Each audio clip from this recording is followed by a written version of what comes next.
మరి సమయంలో కొలస్సీయులకు పౌలు రాసినటువంటి ఈ పత్రికలో మొదటి ప్రశ్న మనము మొదటి అధ్యాయం నుండి ఆ ప్రశ్నను మనం వేసుకున్నాము. అది 15వ వచనం నుండి 20వ వచనం వరకు అది మనం మొదటి ప్రశ్న ఇలా ఉంది: దేవుని అభీష్టము యొక్క నెరవేర్పు నిమిత్తము యేసుక్రీస్తులో ఉన్న 7 ఆధిక్యతలేమిటి అనేటువంటి ప్రశ్న. ఈ 7 ఆధిక్యతలు వలన, ఇవి ఆయన కలిగి ఉండడం వలన మరి దేవుడు తన అభీష్టాన్ని అనగా తన చిత్తమును, తన ఉద్దేశాన్ని మరి తన సంకల్పానుసారముగా నెరవేర్పులోనికి తీసుకురావడానికి ఒకరు ఆయనకు అవసరమైనప్పుడు ఆ ఒకరిలో ఏముండాలి? ఆయన దాన్ని పరీక్షించగా ఆయన అభిష్టము నెరవేర్చుకోవడానికి సరిపోయిన గుణలక్షణాలు, యాట్రిబ్యూట్స్ అంటారు కదా, యాట్రిబ్యూట్స్ ఆఫ్ జీసస్ క్రైస్ట్ అనగా యేసు క్రీస్తులో ఉన్నటువంటి ఆ యొక్క ఆధిక్యతలు, ఆ ప్రత్యేకమైన యోగ్యతలు అని మనం చెప్పుకోవచ్చు. అవి మనం ఇక్కడ 7 చూడాలి. మనం అందులో మొదటిది మనం చూడండి, 15వ వచనంలో అదృశ్య దేవుడు అనే మాట చూస్తాము. అదృశ్య దేవుని స్వరూపం కలిగినటువంటి వాడు. ఆ మాట మనం 2వ అధ్యాయంలో కూడా 9వ వచనంలో చూస్తాము. అనగా దేవత్వం యొక్క సర్వ పరిపూర్ణత శరీరముగా క్రీస్తునందు నివసించుచున్నది. ఆయన శరీరములో ఉన్నప్పటికీ కూడా దేవత్వం యొక్క సర్వ పరిపూర్ణత ఆయన కలిగి ఉన్నట్లుగా మరి వ్రాయబడింది. అది మొదటి యాట్రిబ్యూట్, మొదటి గుణలక్షణము లేక ఆధిక్యత లేక యోగ్యత. రెండవది, ఆయన సర్వ సృష్టికి ఆది సంభూతుడుగా ఉన్నాడు. అనగా ఆయన లేకుండా ఏది జరగలేదనేది మాటలు మనం తర్వాత చూస్తాము. తర్వాత రాసిన వారిలో సర్వమును సృజించిన వాడు అని వ్రాశారు. కానీ సర్వ సృష్టికి ఆది సంభూతుడు అంటే మరి ఆయన మొదటగా ఉన్నవాడు, అలాగే సర్వమును సృజించినటువంటి వాడు, అది కూడా మరి దానిలో కలుపుకోగలిగినటువంటి మాట. ఇది మనం చూస్తే ఒక వచనంలో మనం చూడగలం. అంటే సామెతల గ్రంథంలో 8వ అధ్యాయంలో 22వ వచనం నుండి 31వ వచనం వరకు మనం చూసినప్పుడు యేసుక్రీస్తు ప్రభు ఆది సంభూతుడుగా మనకు కనిపిస్తాడు. అంటే ఆయన చూడండి, తీస్తున్నారా? 8వ అధ్యాయము 22 నుండి 31 వరకు మీరు తర్వాత చదవండి. అక్కడ ఒక మాట నేను చదువుతాను. 22లో, పూర్వకాలమందు తన సృష్ట్యారంభమున తన కార్యములలో ప్రథమమైన దానిగా యెహోవా నన్ను కలుగ చేసెను. అనాది కాలం మొదలుకొని మొదటి నుండి భూమి ఉత్పత్తి అయిన కాలమునకు పూర్వము నేను నియమించబడితిని అనే మాటలు. తర్వాత పర్వతములు స్థాపింపబడక మునిపే, కొండలు పుట్టక మునిపే, భూమి దాని మైదానంలో ఆయన చేయక మునిపే, నేల మట్టి రవంతి సృష్టింపబడక నేను పుట్టి తిని అనే మాట అక్కడ ఆ వర్షంలో మనం చూస్తున్నాం. అలాగే చివరి వరకు వచ్చినప్పుడు 31 వచనాల్లో మరి నేను ఆయన యొద్ద ప్రధాన శిల్పినై అనుదినము సంతోషించుతూ ఉన్నాను, ప్రధాన శిల్పినై సంతోషిస్తూ ఉన్నాను అనగా ఆయనే సృష్టికర్తని కూడా మనకు తెలుస్తుంది. ఈ సృష్టి నిర్మాణములో ఆయన ఉన్నాడు. నిత్యమైన సన్నిధిని ఆనందించుచుంటిని, ఆయన కలుగజేసిన పరలోకమును బట్టి సంతోషించుచు నరులను చూచి ఆనందించుచుంటిని. కనుక ఆయన ఆది సంభూతుడు, అలాగే సర్వ సృష్టి నిర్మాణకుడుగా మనం చూస్తాం. తర్వాత అన్నిటికంటే ముందుగా ఉన్నవాడు, ఆయనలో ఉన్నటువంటి యోగ్యతలు, ఆయనలో ఉన్నటువంటి ఆధిక్యతలు, అన్నిటికంటే ముందుగా ఉన్నవాడు, సమస్తమునకు ఆధారభూతమైన వాడు, అలాగే సంఘమును శరీరమునకు శిరస్సు. తర్వాత సంఘం అనే శరీరమునకు శిరస్సు అన్నప్పుడు ఆయన ఎలాగూ శిరస్సు అయ్యాడంటే సంఘము యొక్క ఆవిర్భావం కొరకు, దాని యొక్క సంఘమును ఉనికిలోనికి రావడం. ఈ మాట మనం ఆ పుస్తకాలు చూసినప్పుడు తన స్వరక్తం ఇచ్చి సంపాదించిన సంఘము, తన స్వరక్తం ఇచ్చి సంపాదించుకొనిన సంఘము. కనుక శిలువ రక్తము ద్వారా సంధి చేశాడు అనే మాట కూడా మనము 19వ వచనంలో చూస్తాం. అది కూడా ఈ మాటలో మనం కలుపుకోవచ్చు. సమస్తమునకు ఆధారమైన సంగమునకు శరీరముకు శిరస్సు అయినటువంటి వాడు. అందుకే ఆయన శిరస్సు అవగలిగాడు. 7వ మాట, మృతులలో నుండి లేచుటలో ఆది సంభూతుడు. మీరు తప్పకుండా మీ పేపర్లు పరీక్షించుకోండి. ఈ 7 మాటలు చాలా చక్కగా ఇందులో ఒకరు వ్రాశారు. రెండవ ఆయన కూడా ఆ 7 మాటలు వ్రాశారు, కానీ కొన్ని ఎక్స్ట్రా కూడా ఒక మాట వ్రాశారు. అది అంత ఆన్సర్ టు ద క్వశ్చన్ అన్నట్టుగా ఉంటే సులభంగా మనము దాన్ని రాయొచ్చు. ఆయన ఏం చేశాడో కాదు, ఆయన ఏమై ఉన్నాడు అనేది మన ప్రశ్న. కానీ ఇందులో ఒక ఆయన ఏమి రాశారంటే, ఏలయనగా ఆకాశం అందున్నవి కానీ అవి దృశ్యమైనవి కానీ అదృశ్యమైనవి కానీ సర్వము ఆయన యందు సృజింపడెను, సర్వము ఆయన ద్వారాను ఆయన బట్టి. ఇది వాక్యములో ఉన్న మాట. ఆయన ఏం చేశాడో కాదు, ఆయన ఆధిక్యతను మనము రాయాలి. ఇందులో కూడా ఆయన ఆయన బట్టి సృజింపబడిన మాట ఉంది, కానీ ఇవన్నీ కూడా ఆయన ఏం చేశాడన్నవి అవసరం లేదు. ఆన్సర్ టు ద క్వశ్చన్ అన్నట్లుగా ఉంటే మనకు సరిపోతుంది. అప్పుడు స్పెసిఫిక్ గా మనం దాన్ని గ్రహించామని అర్థమవుతుంది. అలాగే మరి 7 విషయాలు కూడా రాశారు. ఇందులో ఒక ఆయన చాలా ఎక్స్ట్రాగా కూడా చక్కని మాట రాశారు. 1వ అధ్యాయం 14-15 మనకు అన్నింటి నుంచి విడుదల దయచేశాడని, రాజ్యవాసులుగా మనల్ని చేశాడని, కుమారుని యందు విమోచనం పాపక్షమాపణ మనకు కలుగుతుందని కూడా ఓ చక్కని వివరణ ఇచ్చారు. కనుక ఈ 7 మరి యోగ్యతలు యేసు ప్రభులో ఉన్నాయి కనుక ఆయన దేవుని యొక్క అభీష్టమును నెరవేర్చుటకు ఆయన తగిన వాడుగా మరి దేవుడు ఆయనను చూశాడు. అయితే అలాంటి యాట్రిబ్యూట్స్ మన లోపల ఉండాలి. దేవుడు మనల్ని ఈ లోకములో ఉంచాడు కనుక వాడుకొనుటకే ఉంచాడు, కానీ ఈ లోకములో మనం ఉండుటకు ఉంచలేదు. నేను గతంలో కూడా నేను చెప్పాను, మనము ప్రభువుని అంగీకరించిన తర్వాత పరలోకం వెళ్ళిపోవడం లోకంలో ఉండడం కంటే మనకు చాలా ఇష్టమైన విషయంగా మనం కలిగి ఉంటాము. అది మన క్షేమం కూడా. రక్షించబడిన తరువాత మనం వెంటనే పరలోకం వెళ్ళిపోతే చాలా మంచిది కదా. మంచిది కాదా? ఈ లోకంలో ఉండడం మంచిదా? కాదు. పరలోకం వెళ్ళడం మంచిది. మనందరం దాన్ని ఒప్పుకోవలసిందే. అయితే ఎందుకు మన దేవుడు ఉంచాడు అంటే, ఆయన అభీష్టము ఏదో నెరవేర్చుటకు మనల్ని వాడుకునే నిమిత్తం ఆయన ఉంచాడు. కనుక ఈ 7 విషయాలు యేసుప్రభువులో ఏమున్నాయో మీరు రాసి వేస్తే కాదు, దాన్ని మనం అప్లై చేసుకోవాలి. ఇప్పటికి కూడా దేవుని యొక్క అభీష్టము ఈ లోకములో నెరవేర్చబడడానికి, ఈ ప్రాణం తీసేస్తావు కాబట్టి ఇక్కడి నుంచి తీసేస్తావు, దాన్ని నెరవేర్చుకోవడం కొరకు మన ద్వారా ఆయన నెరవేర్చుకున్న కొన్ని కార్యాలు ఏవో ఉన్నాయి. వాటి నెరవేర్పు కొరకు మనం ఉన్నాం ఈ లోకంలో. అవి ఆయన నెరవేర్చుకోవాలంటే, మనం ఉపయోగపడాలి అంటే తప్పనిసరిగా మనలో కూడా కొన్ని యాట్రిబ్యూట్స్ ఉండాలి, ఒక ప్రత్యేకతలు ఉండాలి, ఆధిక్యతలు ఉండాలి, యోగ్యతలు ఉండాలి అని మనం అప్లై చేసుకోవాలి. యేసు ప్రభువు గురించి మత్తయి సువార్తలో 3వ అధ్యాయంలో 17వ వచనంలో, ఈయన నా ప్రియ కుమారుడు, ఈయన యందు నేను ఆనందించుచున్నాను అన్నాడు. అప్పటికి యేసు ప్రభు ఏమీ చేయలేదు. భూమి మీదకి వచ్చి ఆయన దేవుని రాజ్య వ్యాప్తి కొరకు, దేవుని యొక్క ఉద్దేశానుసారముగా ఆయన అభీష్టమును ఏమీ చేయలేదు. ఆయన ఆ మాట ఆయన గురించి అన్నప్పుడు, కేవలం ఆ మాట అన్నప్పుడు ఆయన యోర్దానుకు వచ్చాడు. బాప్తిస్మం ఇస్తున్న యోహాను దగ్గరకు వచ్చాడు. బాప్తిస్మం కొరకు ఆయన యోర్దాన్ నదిలో దిగాడు. అప్పుడు పైనుండి ఒక శబ్దము అందరూ విన్నారు, ఈయన నా ప్రియ కుమారుడు. ఏంటి అంత ఎందుకు ప్రియమైన కుమారుడు? ఆయనలో అలాంటి యోగ్యతలు ఉన్నాయి. దేవుడు తన అభీష్టం నెరవేర్చుకోవడానికి కావలసిన క్వాలిఫికేషన్స్ ఉన్నాయి, ఆ యాట్రిబ్యూట్స్ ఉన్నాయి ఆయన లోపల, ఆ ఆధిక్యతలు ఉన్నాయి ఆయన లోపల, ఆ గుణ లక్షణాలు ఉన్నాయి. కనుక ఇతడు నాకు ప్రియమైన కుమారుడు, నా కొరకు ఏదైనా చేస్తాడు, నాకు లోబడతాడు, నా యొక్క కార్యములు చేయుటకు తన ప్రాణమును కూడా ప్రియమైనదిగా ఎంచుకోడు.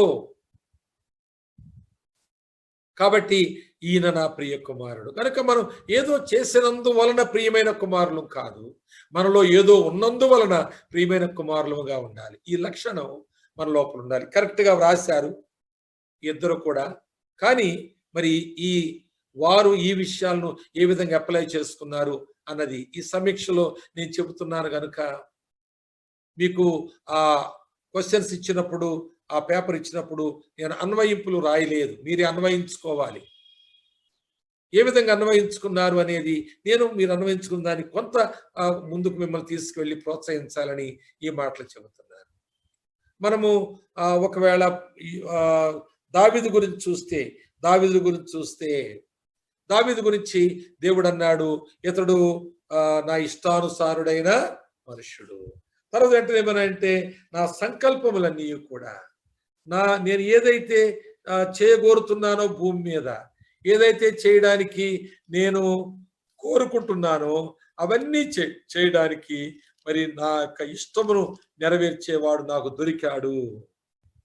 అతడు నా ఉద్దేశములన్నీ నెరవేర్చునని దేవుడే అతని గురించి సాక్ష్యం ఇచ్చినట్లుగా మనం చూస్తున్నాం. కాబట్టి ప్రియులారా, మరి యేసుక్రీస్తు ప్రభు దేవుని యొక్క అభీష్టములను నెరవేర్చడానికి తగినవాడుగా ఉన్నాడు గనుక ఆయన యందు దేవుడు ఆనందించాడు.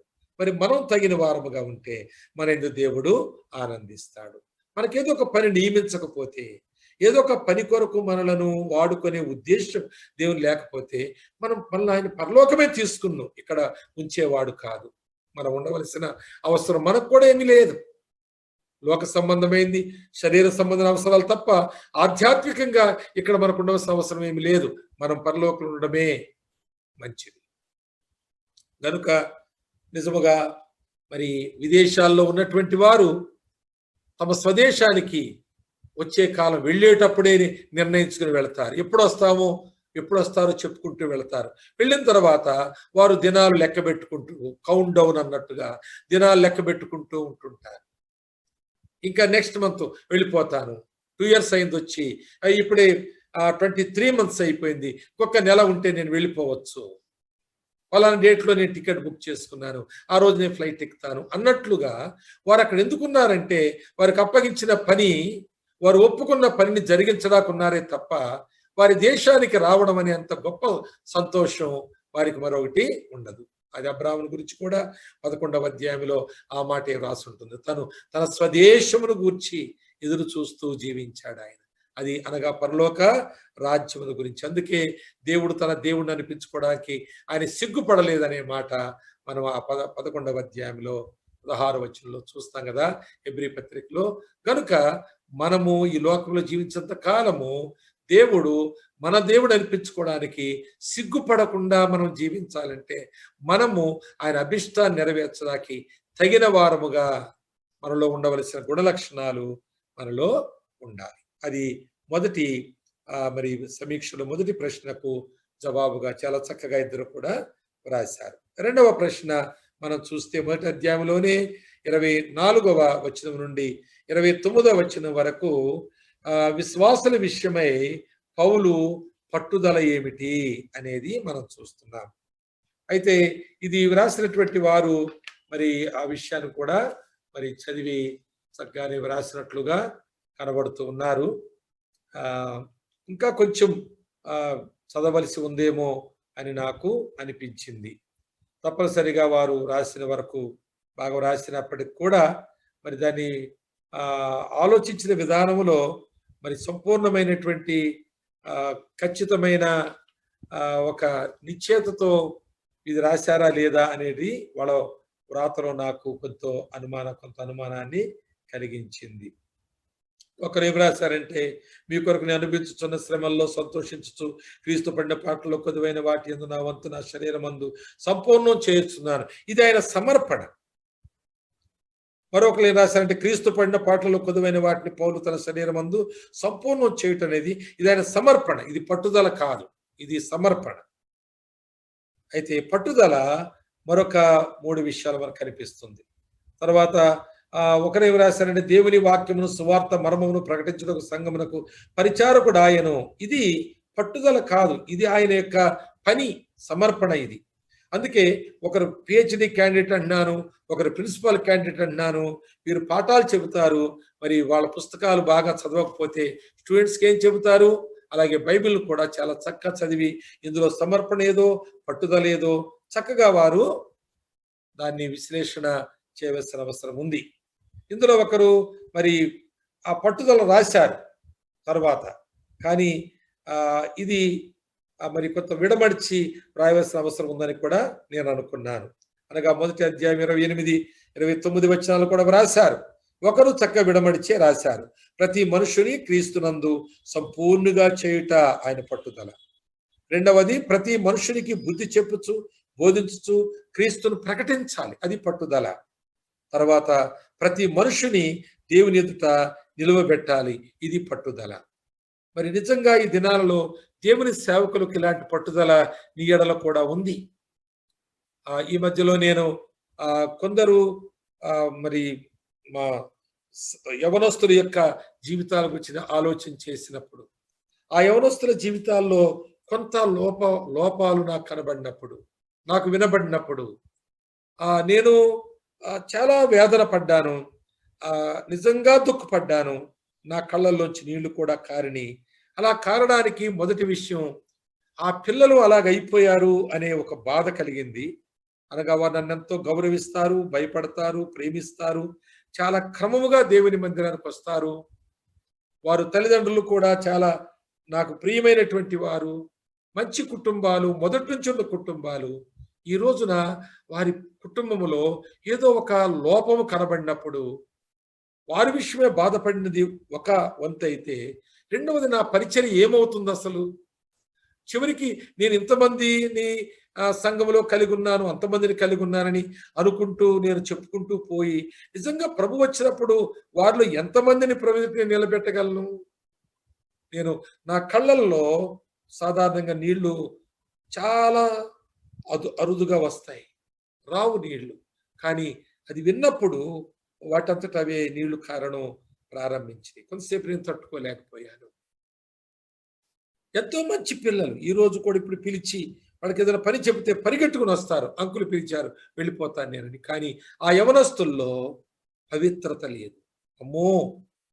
తర్వాత మోసకరమైనటువంటి తల్లిదండ్రులను మోసం, అలాగే ఒకవేళ సంఘాన్ని మోసం, సమాజాన్ని మోసం చేసి వారు ఏమవుతున్నారంటే వారు మరి ఎక్కువగా మోసపోతున్నారు. వీళ్ళారా, వారి బాప్తిసాన్ని మర్చిపోయారు, రక్షణానుభవాన్ని మర్చిపోయారు, సంఘ సహవాసాన్ని మర్చిపోయారు, వాక్యాన్ని మర్చిపోయారు. వారేదో అధోగతిలో ఉండవలసిన యవనస్తులు ఈనాడు విద్యావంతులుగా ఏదో విధముగా దేవుని ఆశీర్వాదము చొప్పున వారు ముందుకు సాగుతూ ఉన్నారు. కానీ వారి లోపల ఉన్నటువంటి లోపాయికారమైన ఆ అపవిత్రత, ఆ లోపములు, ఆ అభిలాషలు, ఆ శరీర తత్వాలు, ఆ రహస్యముగా వారు అనుభవిస్తున్నటువంటి ఆనందం, వారి సెల్ ఫోనుల్లో వారి యొక్క ఆ అపవిత్రమైనటువంటి మాటలు, అటువంటి వారితో సంభాషణలు, అవి ఎంతో ఘోరమైన విషయముగా నేను చూసినప్పుడు వారి విషయమై నేను విచారించినది ఒక వంతైతే, నా పరిచర్య ఏమైపోతుంది, చివరికి నేను ప్రభు దగ్గరికి వట్టి చేతులతో వెళతానా అన్నంత ఆవేదన నాకు కలిగింది.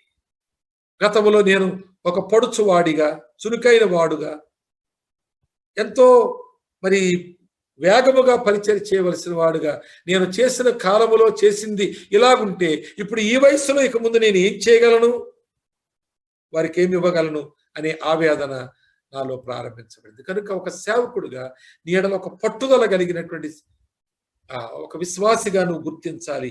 ఎవరో సేవకుని ఎడల పట్టుదల కలిగి ఉన్నాడు. ఏంటా పట్టుదల అంటే, జాగ్రత్త గమనించండి, ప్రతి మనుషుని దేవుని ఎదుట సంపూర్ణునిగా నిలబెట్టాలని, అది పట్టుదల.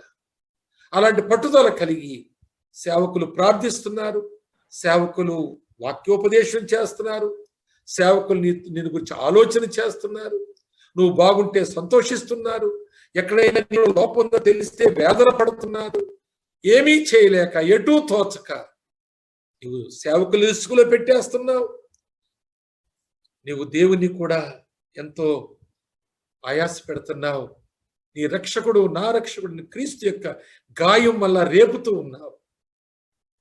ఆనాడు ఆయన నమ్మని వారు, ఆ మత ఛాందస్సులో ఆయన గాయాలు చేశారు. కానీ ఈరోజు ఆయన నమ్మానని, ఆయన బిడ్డనని, ఆయన పరిశుద్ధ శరీర రక్తములలో పాలిపంపులు పొందుతున్న నీవు ఆయన గాయాలను రేపి అందులో నీవు నీ శరీర ఆనందాన్ని ఆ గాయాల్లో ఉండి అనుభవిస్తున్నావా? ఆ గాయాలను కెలుకుతూ నీ శరీర సుఖాలను, ఆనందాలను, నీ ఆలోచనలో, నీ ఊహల్లో ఆ గాయాలలో ఉండి ఆనందిస్తూ ఉన్నావు, గాయాలను కెలుకుతూ ఉన్నావు. జాగ్రత్త. సేవకులు నీకున్నారు. వాళ్ళ ఉద్దేశం నిన్ను దేవుని ఎదుట సంపూర్ణిగా నిలబెట్టాలని, పరిశుద్ధునిగా నిలబెట్టాలని, ఆయన చేత అంగీకరించబడే యోగ్యమైన ఒక విశ్వాసిగా నిన్ను నిలబెట్టాలని. అది నీకు మేలే, సేవకునికి మేలే, అది దేవునికి ఎంతో మహిమ. ఎందుకు ఇంత చక్కని వాతావరణంలోంచి నువ్వు తొలగిపోతున్నావు? దేని కొరకు తొలగిపోతున్నావు? కొద్ది కాలం బ్రతికే, కొద్ది కాలం సుఖము కొరక, సంతోషము కొరక నీ అభిలాషలను నువ్వు అనుసరిస్తున్నావు. నీ కొరకు సేవకుడు ఉన్నాడు, పైన దేవుడు ఉన్నాడు, నీ రక్షణకర్త ఉన్నాడు, భూమి మీద సేవకుడు ఉన్నాడు. కుటుంబములారా, పెద్దలారా, చిన్నలారా, యవనస్తులారా, దుఃఖపెడుతున్నారు. మీరు దుఃఖపెడుతున్నారు, మీరు దుఃఖపడతారు సుమా. మీ దుఃఖమును ఎవరు ఓదార్చలేరు, ఎవరు ఓదార్చలేని దుఃఖములో మీరు మునిగిపోతారు. జాగ్రత్త. కనుక పౌలు పట్టుదల ఈనాడు నీ సంఘ కాపరి కలిగి ఉన్నాడు, నువ్వు మర్చిపోవద్దు. నీకు ఇక్కడ ఒక మాట చెబుతాను, అలాంటి పట్టుదల నీ ఎడల కలిగి లేని సంఘ కాపరి అయితే నువ్వు ఆ సంఘములో ఉండొద్దు, నువ్వు వెళ్ళిపో. వేరే దగ్గర ఎక్కడో అలాంటి కాపరిని వెతుక్కో. నీ గురించి ప్రార్థించే కాపరిని, పట్టుదల గల కాపరిని వెతుక్కో. నీకు వాక్యాన్ని చెప్పే కాపరిని వెతుక్కో. అక్కడ పెరుగు, ఆ చేతి కింద పెరుగు. నీవు నిబ్బరంగా నిలబడు. ప్రభు వచ్చినప్పుడు తొట్టిల్లకుండా ఆనందముతో ఆయన ఎదుట నీవు సంపూర్ణునిగా నిలబడగలుగుతావు. అలాంటి కృప మరి నీకు సిద్ధపరచబడి ఉంది. అది దేవుడు తన సేవకుల ద్వారా నీకు అందించడానికి సిద్ధంగా ఉంటుండగా నువ్వు సేవకులు మోసగిస్తావా? సేవకులకు అవిధేయత చూపిస్తావా? సేవకులు తృణీకరిస్తావా? సేవకులు చులకన చేస్తావా? సేవకులకు నువ్వు లోబడవా? అలా అయితే నీ యొక్క పతనానికి ఎవరు కూడా కారకులు కాదు, నీవే. ఈ కరోనా కాలంలో నీకు వాక్యం ఇవ్వడానికి సేవకులు ఎన్ని రకాలుగా ప్రయత్నిస్తున్నారు. ఎంత ధ్యానం చేస్తున్నారు, ఎంత ప్రార్థన చేస్తున్నారు. గంటలు తరబడి నిన్ను గురించి ఆలోచన చేస్తున్నారు. కుటుంబాలు బాగుపడాలని, వర్ధిల్లాలని. కొన్ని సలహాలు నీకు ఇస్తారు, అవి నీకు నచ్చకపోవచ్చు, కానీ నువ్వు పాటిస్తే వర్ధిల్లుతావు. ఇప్పుడు నీకు నచ్చకపోవచ్చు, ప్రస్తుత కాలం నీకు బాగుండకపోవచ్చు, ప్రస్తుత కాలం నీకు ఏది బాగుందో అది భవిష్యత్తులో బాగోకపోవచ్చు. అందుకే వాక్యములు యెషయా గ్రంథంలో చాలా స్పష్టంగా రాయబడింది. కొందరు చేదును తీపి అనుకుంటారు, తీపిని చేదు అనుకుంటారు. ఈరోజు నువ్వు తీపి అనుకుంటుంది, రేపు కఠినమైన చేదు, అది నువ్వు మింగలేవు, అది నీ వల్ల కాదు. కొందరు చీకటిని వెలుగు అనుకుంటున్నారు, వెలుగును చీకటి అనుకుంటున్నారు. ఈరోజు నువ్వు చీకటిని వెలుగు అనుకుంటున్నావు, ఒకరోజు నిన్ను చీకటి అలుముకుంటుంది. నువ్వు దారి తెలియక ఎక్కడో గోతులో పడిపోయి కొట్టిమిట్లాడుతావు జీవితకాలం అంతా, చావలేక బ్రతకలేక. సోదరి సోదరుడా, నీ కొరకు ఆలోచించే సేవకులు ఉన్నారు. పౌలు ఇక్కడ చాలా స్పష్టంగా ఒక పట్టుదల కలిగిన సేవకుడిగా మనకు కనిపిస్తున్నాడు. దీన్ని మనం అంగీకరిందాం. అలాంటి సేవకుల పర్యవేక్షణలో మన ఆధ్యాత్మిక జీవితాన్ని మనం కొనసాగించుకుందాం. అలాంటి సేవకులకి చెప్పిన మాటలు కొంత నీకు అంగీకారం కాకపోయిన ప్రస్తుతం దాన్ని అంగీకరించు. నీ భవిష్యత్తులో నీవు క్షేమాన్ని పొందుతావు. అలాగే 3వ సమీక్షలోనికి వద్దాం. 2వ అధ్యాయము 6-7 వచనాలు. ఇది మీరు కంఠస్థం చేయాలి అని నేను చెప్పాను. ఎందుకంటే మీరు ప్రభువైన క్రీస్తు యేసును అంగీకరించిన విధముగా ఆయన యందు వేరుపారిన వారై ఇంటి వలె కట్టబడుచు, మీరు నేర్చుకున్న ప్రకారముగా విశ్వాసమందు స్థిరపరచబడుచు, కృతజ్ఞతాస్తులు చెల్లించుట యందు విస్తరించుచు ఆయన యందుండి నడుచుకొనుడి అనే మాటను కంఠస్థం చేయమన్నారు. ఈ పేపర్ రాసినటువంటి వారు మరి 2వ అధ్యాయము 6వ వచనం విషయం అది రాసేశారు. వాళ్ళు కంఠతా చేశారు లేదో ఒక ఏకంగా దాన్ని రాసేశారు. అలా వ్రాయమని కాదు నేను చెప్పింది, కంఠస్థం చేసి వ్రాయాలి. కంఠస్థం చేసి రాస్తే మంచిదే, వ్రాయడం కూడా బాగుంది. కానీ మరి కంఠస్థం చేసి రాసావో లేదో అనేది మీ మనస్సాక్షి తెలుసు. ఒకవేళ నేను ఇది రాసిన వారికి నేను ఫోన్ చేసి ఈ రోజు అడుగుతాను, బ్రదర్ వీళ్ళు నాకు తెలుసు మీకు తెలియదు, నాకు తెలుసు కనుక ఫోన్ చేసి ఇది అప్పగించండి అని నేను అడుగుతాను. నువ్వు సిద్ధంగా ఉన్నావా? లేకపోతే నీవు దేవునితో అబద్ధమాడి రాసినట్లు నన్ను ఒప్పింప చేయడానికి, నన్ను మభ్య పెట్టడానికి అలా ఉండకూడదు. కంఠస్థం చేసి ఆ వచనాలు నేర్చుకున్నాను అని మరొకరు రాశారు. నేను ఆయన కూడా ఫోన్ చేసి అడుగుతాను ఎంత నేర్చుకున్నారు. ఎందుకంటే వీళ్ళు మరి ఎడ్యుకేటర్స్ వీళ్ళు కనుక వీరు వీటిని కంఠస్థం చేసి ఉంటారని నేను నమ్ముతున్నాను. ఇద్దరి విషయంలో కూడా ఒకరు రాశారు బాగుంది, ఒకరు రాయలేదు. రాసుంటే కూడా చూడకుండా రాసుంటే చాలా బాగుండును, అది కూడా మంచిది. కనుక ఇలా కంఠస్థం చేసిన వారికి ఒక క్రాస్ క్వశ్చన్ వేస్తాను, నేను మిమ్మల్ని క్రాస్ చేస్తాను. ఇది మిమ్మల్ని మీరు కంఠస్థం చేయమనడం బైబిల్లో ఉన్నదాన్ని మీరు కంఠస్థం చేశాను అని రాసినట్టున్నారు, లేక కంఠస్థం చేశారని చెప్పారు. ఎలా కంఠస్థం చేశారు? మీరు విజ్ఞులు కదా, మీరు ఒక తప్పు చేశారేమో నేను అనుమానిస్తున్నాను. ఏంటి ఆ తప్పు అంటే 6-7 వచనాల్లో మీరు కంఠస్థం చేసినప్పుడు ఇది మీ కొరకు చేయవలసిన కంఠస్థం, వేరే వారి కొరకు కాదు. కాబట్టి కావున నేను ప్రభువైన క్రీస్తు యేసును అంగీకరించిన విధముగా ఆయన యందు వేరు పారిన వాడనై లేక దాననై ఇంటి వలె కట్టబడుచు నేను నేర్చుకొనిన ప్రకారముగా విశ్వాసమందు స్థిరపరచబడుచు కృతజ్ఞతాస్తులు చెల్లించుట యందు విస్తరించుచు ఆయన యందుండి నడుచుకొనుచున్నాను అని చేశారా మీరు? ఇద్దరు చెప్పండి, పిహెచ్డీలు ప్రిన్సిపల్స్ చెప్పండి నాకు, చేశారు అలాగా? చేసుండరు. నేను చలోక్తిగా అంటున్నాను, మీకు అభిప్రాయం ఆలోచన వచ్చి ఉండదు. ఇది కంఠస్థం చేయమన్నప్పుడు ఎవరికో బోధించడానికి కాదు, అది నేను లేక మీరు వ్యక్తిగతంగా దాని జీవితంలో ముద్రించుకోవడం కొరకు, దాన్ని అన్వయించుకోవడం కొరకు. నేను అని ఫస్ట్ పర్సన్ లో, ఇది సెకండ్ పర్సన్ లో ఉంది, దాన్ని ఫస్ట్ పర్సన్ లో కన్వర్ట్ చేసి దాన్ని అన్వయించుకోండి. దయచేసి మీరిద్దరూ మరలా దీన్ని కంఠతా చేసి ఒకసారి ఎప్పుడైనా మీకై మీరు ఫోన్ చేసినా చెప్తారా? నేను అడగడం కంటే మీరు నాకు చెప్తారా? అన్న ఇది నేను కంఠస్థం చేశాను, కానీ ఉన్నది ఉన్నట్టుగా చేశాను, ఇప్పుడు ఫస్ట్ పర్సన్ లో తీసుకుని నేను అన్వయించుకుంటూ నేర్చుకున్నాను, ఒకసారి చెప్తాను వినండి అని. You can take my time, I will surely give my time, తప్పకుండా ఇస్తాను. మీరు మరి ఇద్దరు కూడా, మీ ఇద్దరు నేను ఎక్స్పెక్ట్ చేస్తాను. తప్పకుండా ఈ రాత్రి చెప్పొచ్చు, ఒకవేళ మీరు కంఠస్థం చేయడం లేదని అవగతాకుంటే రేపు చెప్పండి, పర్వాలేదు. మొత్తానికి ఫస్ట్ పర్సన్ లో నాకు చెప్పండి. మీరు మీ ఇద్దరు ఎవరైనా చెప్పకపోతే నేను మీకు ఫోన్ చేయాలి, మీ ఇద్దరిలో ఇద్దరికి కూడా నేను ఫోన్ చేస్తాను. అప్పుడైనా మీరు చెప్పాల్సి వస్తుంది, లేకపోతే బయటపడిపోతారు.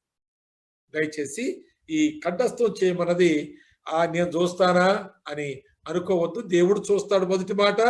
రెండవది, ఆ భాగము నీకు క్షేమకరమని, నువ్వు క్షేమాన్ని కోల్పోతావు, క్షేమాన్ని కోల్పోతావు. కనుక నీకు 1 లక్ష రూపాయలు నేను ఇస్తాను, ఇదిగో ఈ 4 సెంటెన్స్ కంఠస్థం చేస్తున్నామంటే రేపటి వరకు కంఠస్థం చేయమంటే 1 నిమిషంలో కంఠస్థం చేసేస్తారు ఎవరైనా. ఎందుకంటే ఎదుట డబ్బు ఉంది, వస్తుంది కదా అనే ఉద్దేశంతో. మనము మరి గొప్ప ఆశీర్వాదం మనకు వస్తుంది కంఠస్థం చేస్తే. కనుక వ్రాసేయడం కాదు, చేశారని చెప్పడం కాదు, తప్పకుండా ఫస్ట్ పర్సన్ లో దాన్ని కంఠస్థం చేయండి. ఆ తర్వాత ప్రశ్న చూస్తే 3వ అధ్యాయం 1వ వచనం నుంచి 4వ వచనంలో మరి ఉన్నటువంటి మాటల్లో మన విజ్ఞాపనకర్త ఎవరు, ఎక్కడ ఉన్నారు అని చెప్పినప్పుడు చక్కగా అవన్నీ కూడా వ్రాశారు. కానీ ఇందులో ఒకరు ఏం చేశారంటే చాలా పెద్ద అంశం కింద రాసేశారు. భూ సంబంధమైన, అంటే మన విజ్ఞాపనకర్త ఎవరు, ఎక్కడ ఉన్నారు అంటే నా విజ్ఞాపనకర్త ప్రభువును నైనా క్రీస్తు యేసు, ప్రభువును నైనా. అందుకే అన్నా నేను స్పెల్లింగ్ మిస్టేక్లు ఉన్నాయని అన్నాను, ఇంకా కొన్ని ఉన్నాయి. అలా కాదు, ప్రభువైన అని రాయాలి. క్రీస్తు యేసు, ప్రభువైన క్రీస్తు యేసు. ఆ తర్వాత దేవుని కుడి పార్శ్వమున కూర్చుని ఉన్నాడు. ఫస్ట్ క్వశ్చన్ కి ఏకి సమాధానం ఇద్దరు కూడా మరి అలా వ్రాశారు, బాగానే వ్రాశారు. అయితే సెకండ్ అనగా బిలో చూసినప్పుడు భూ సంబంధమైన వాటిపై ఎందుకు మనసుండరాదు అనే దానికి క్రీస్తు కూడా లేపబడిన వారైతే పైన వాటిని వెదకాలి గాని ఆ లోక సంబంధమైన వాటిపై మనస్సు నిలపరాదు. క్రీస్తు నీ రక్షకునిగా అంగీకరించినందునని ఈ లోక విషయంలో మరణించి ఒక నూతన వ్యక్తిగా సృష్టింపబడ్డాం. భూ సంబంధమైనవి కొద్ది కాలం మాత్రమే ఉంటాయి, ఎప్పుడు దేవునితోనే ఉంటామని చాలా పెద్ద రాశారు. ఆన్సర్ టు ద క్వశ్చన్ అన్నట్టుగా ఉంటే భూ సంబంధమైన వాటిపై ఎందుకు మనసు ఉండరాదు అని ఉంటే చాలా చక్కగా 3వ వచనంలో ఏలయనగా ఎందుకు మనసు ఉండకూడదు, ఏలయనగా అని ప్రారంభించి మీరు మృతి పొందితిరి. ఎక్కువ మనం ఏం రాయొచ్చు అంటే భూ సంబంధమైన వాటి విషయంలో మృతి పొందితిమి అని వ్రాయొచ్చు. ఇంత పెద్ద ఆన్సరు అక్కర్లేదు, ఆ ఒక్క మాట రాస్తే సరిపోతుంది. కనుక ఏదో అందులో ఉన్నది రాస్తే అందులో ఎక్కడో చోట ఆన్సర్ ఉంటుందిలే అన్నట్టుగా రాసినట్టుగా మనం రాయకూడదు, చాలా స్పెసిఫిక్ గా దాన్ని రాయాలి. 3వది కనుక సి మన మన జీవము ఎక్కడ దాచబడి ఉన్నదంటే చాలా సింపుల్ క్వశ్చన్ అది. మన జీవం క్రీస్తు కూడా దేవుని యందు దాచబడినదని ఇద్దరు కూడా చాలా చక్కగా దాన్ని వ్రాశారు. తర్వాత 3వది ఏంటంటే మనకున్న నిరీక్షణ ఏమిటి, అది కూడా మనకు జీవమైన క్రీస్తు ప్రత్యక్షమైనప్పుడు మీరును ఆయనతో కూడా మహిమ యందు ప్రత్యక్షపరచబడుదురు అని నిరీక్షణ. ఇక్కడ మనకున్న నిరీక్షణ ఏమిటి అని ప్రశ్నించారు. రాస్తే ఇక్కడ మీరును ఆయనతో కూడా మహిమ యందు ప్రత్యక్షపరచబడుదురని ఎందుకు రాశారు? మీరును అని రాయడం ఏంటి? అలా రాయకూడదు. మనము కూడా, ఒకరు మనము కూడా అని రాశారు, మరొకరు మీరును అని రాశారు. కనుక మన నిరీక్షణ ఏమిటి అనేది ప్రశ్న. అందుకే మనం ఏం రాయాలంటే క్రీస్తు ప్రత్యక్షమవును అనేది, ప్రభు వస్తాడు అనేది నిరీక్షణ. రెండవది ఏంటంటే మనము కూడా ఆయనతో మహిమయందు ప్రత్యక్షపరచబడుదుము అని రాయాలి. అంతే ఆన్సర్. అంతే. మళ్ళీ మీరు అని రాశారంటే మన ప్రశ్నను మీరు విడిచిపెట్టేశారు, అక్కడ ఉన్నదాన్నే మీరు ఎక్కించేశారు, ఇక్కడ కాపీ చేశారు, అందులో ఉన్నదాన్ని ఇక్కడ కాపీ చేశారు. అలా కాదు, ప్రశ్న అర్థం చేసుకుని దానికి సరైన ఆన్సర్ ఇవ్వాలి. ఇందులో ఒకరు సరిగానే ఇచ్చారు, క్రీస్తు ప్రత్యక్షం అయినప్పుడు మనము కూడా ఆయనతో ప్రత్యక్షం అవుతాము అని చాలా చక్కగా వ్రాసినట్లుగా మనం చూస్తున్నాం. తర్వాత ప్రశ్న 3వ అధ్యాయం 5వ వచనం నుండి 11వ వచనం వరకు ఉన్నటువంటి మాటలు. మనము చంపవలసినవి ఏమిటి, మనము విసర్జించవలసినవి ఏమిటి అనేటువంటివి ప్రశ్నలు. మనం చంపవలసినవి ఏమిటి, మనం విసర్జించవలసినవి ఏమిటని కింద చిన్న నోట్ ఇచ్చాను. వీటిని మనసులో ఎల్లప్పుడూ ముద్రించుకొని మనం ఉంచుకోవాలి. ఎందుకంటే ఇవి ప్రతిరోజు మనము చేయవలసినటువంటి పనులు. చంపాలి, ఇది ప్రతిరోజు చేయవలసిన ప్రక్రియ మనలో జరుగుతూ ఉండాలి, మన ద్వారా జరుగుతుంది. ప్రతిరోజు చంపాలి, ప్రతిరోజు విసర్జించాలి అనే మాట చూచినప్పుడు మరి ఇందులో చాలా బాగానే వ్రాశారు, ఇద్దరు కూడా బాగానే వ్రాశారు. ఏమి చంపాలో ఏమి విసర్జించాలో. జారత్వమును చంపాలి, అపవిత్రతను చంపాలి, కామాతురతను చంపాలి, దురాశను చంపాలి, విగ్రహారాధనైన ధనాపేక్ష చంపాలి. 5 చంపవలసి ఉన్నాయి. అలాగే 5 విసర్జించవలసినవి కూడా ఉన్నాయి. కోపము, ఆగ్రహము, దుష్టత్వము, దూషణ, బూతులు. 5వ వచనంలో ఒక 5 ఉన్నాయి, 8వ వచనంలో మరొక 5 మనకి కనిపిస్తున్నాయి. అయితే ఇక్కడ పౌలు ఇటు రాసినప్పుడు ప్రభు ఆత్మ ప్రేరేపణతో చాలా చక్కగా వీటిని ఆయన లోపల కలిగి ఉన్నటువంటి ఆ యొక్క అభిప్రాయాన్ని మనము కొంత సేకరించుకుంటే ఒక 5ని చంపబడడానికి కారణం ఏంటి, 5ని విసర్జించబడడానికి కారణం ఏంటి అని మనం చూస్తే నేను మీకు చెబుతాను, వినండి.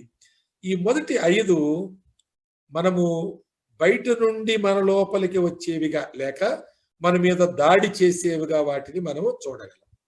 కనుక ఈ మన మీదకి వచ్చేటువంటి బయట నుండి వచ్చేటువంటి శోధనలు ఇవి మన మీద, మన ఆధ్యాత్మిక జీవితం మీద దాడి చేస్తాయి.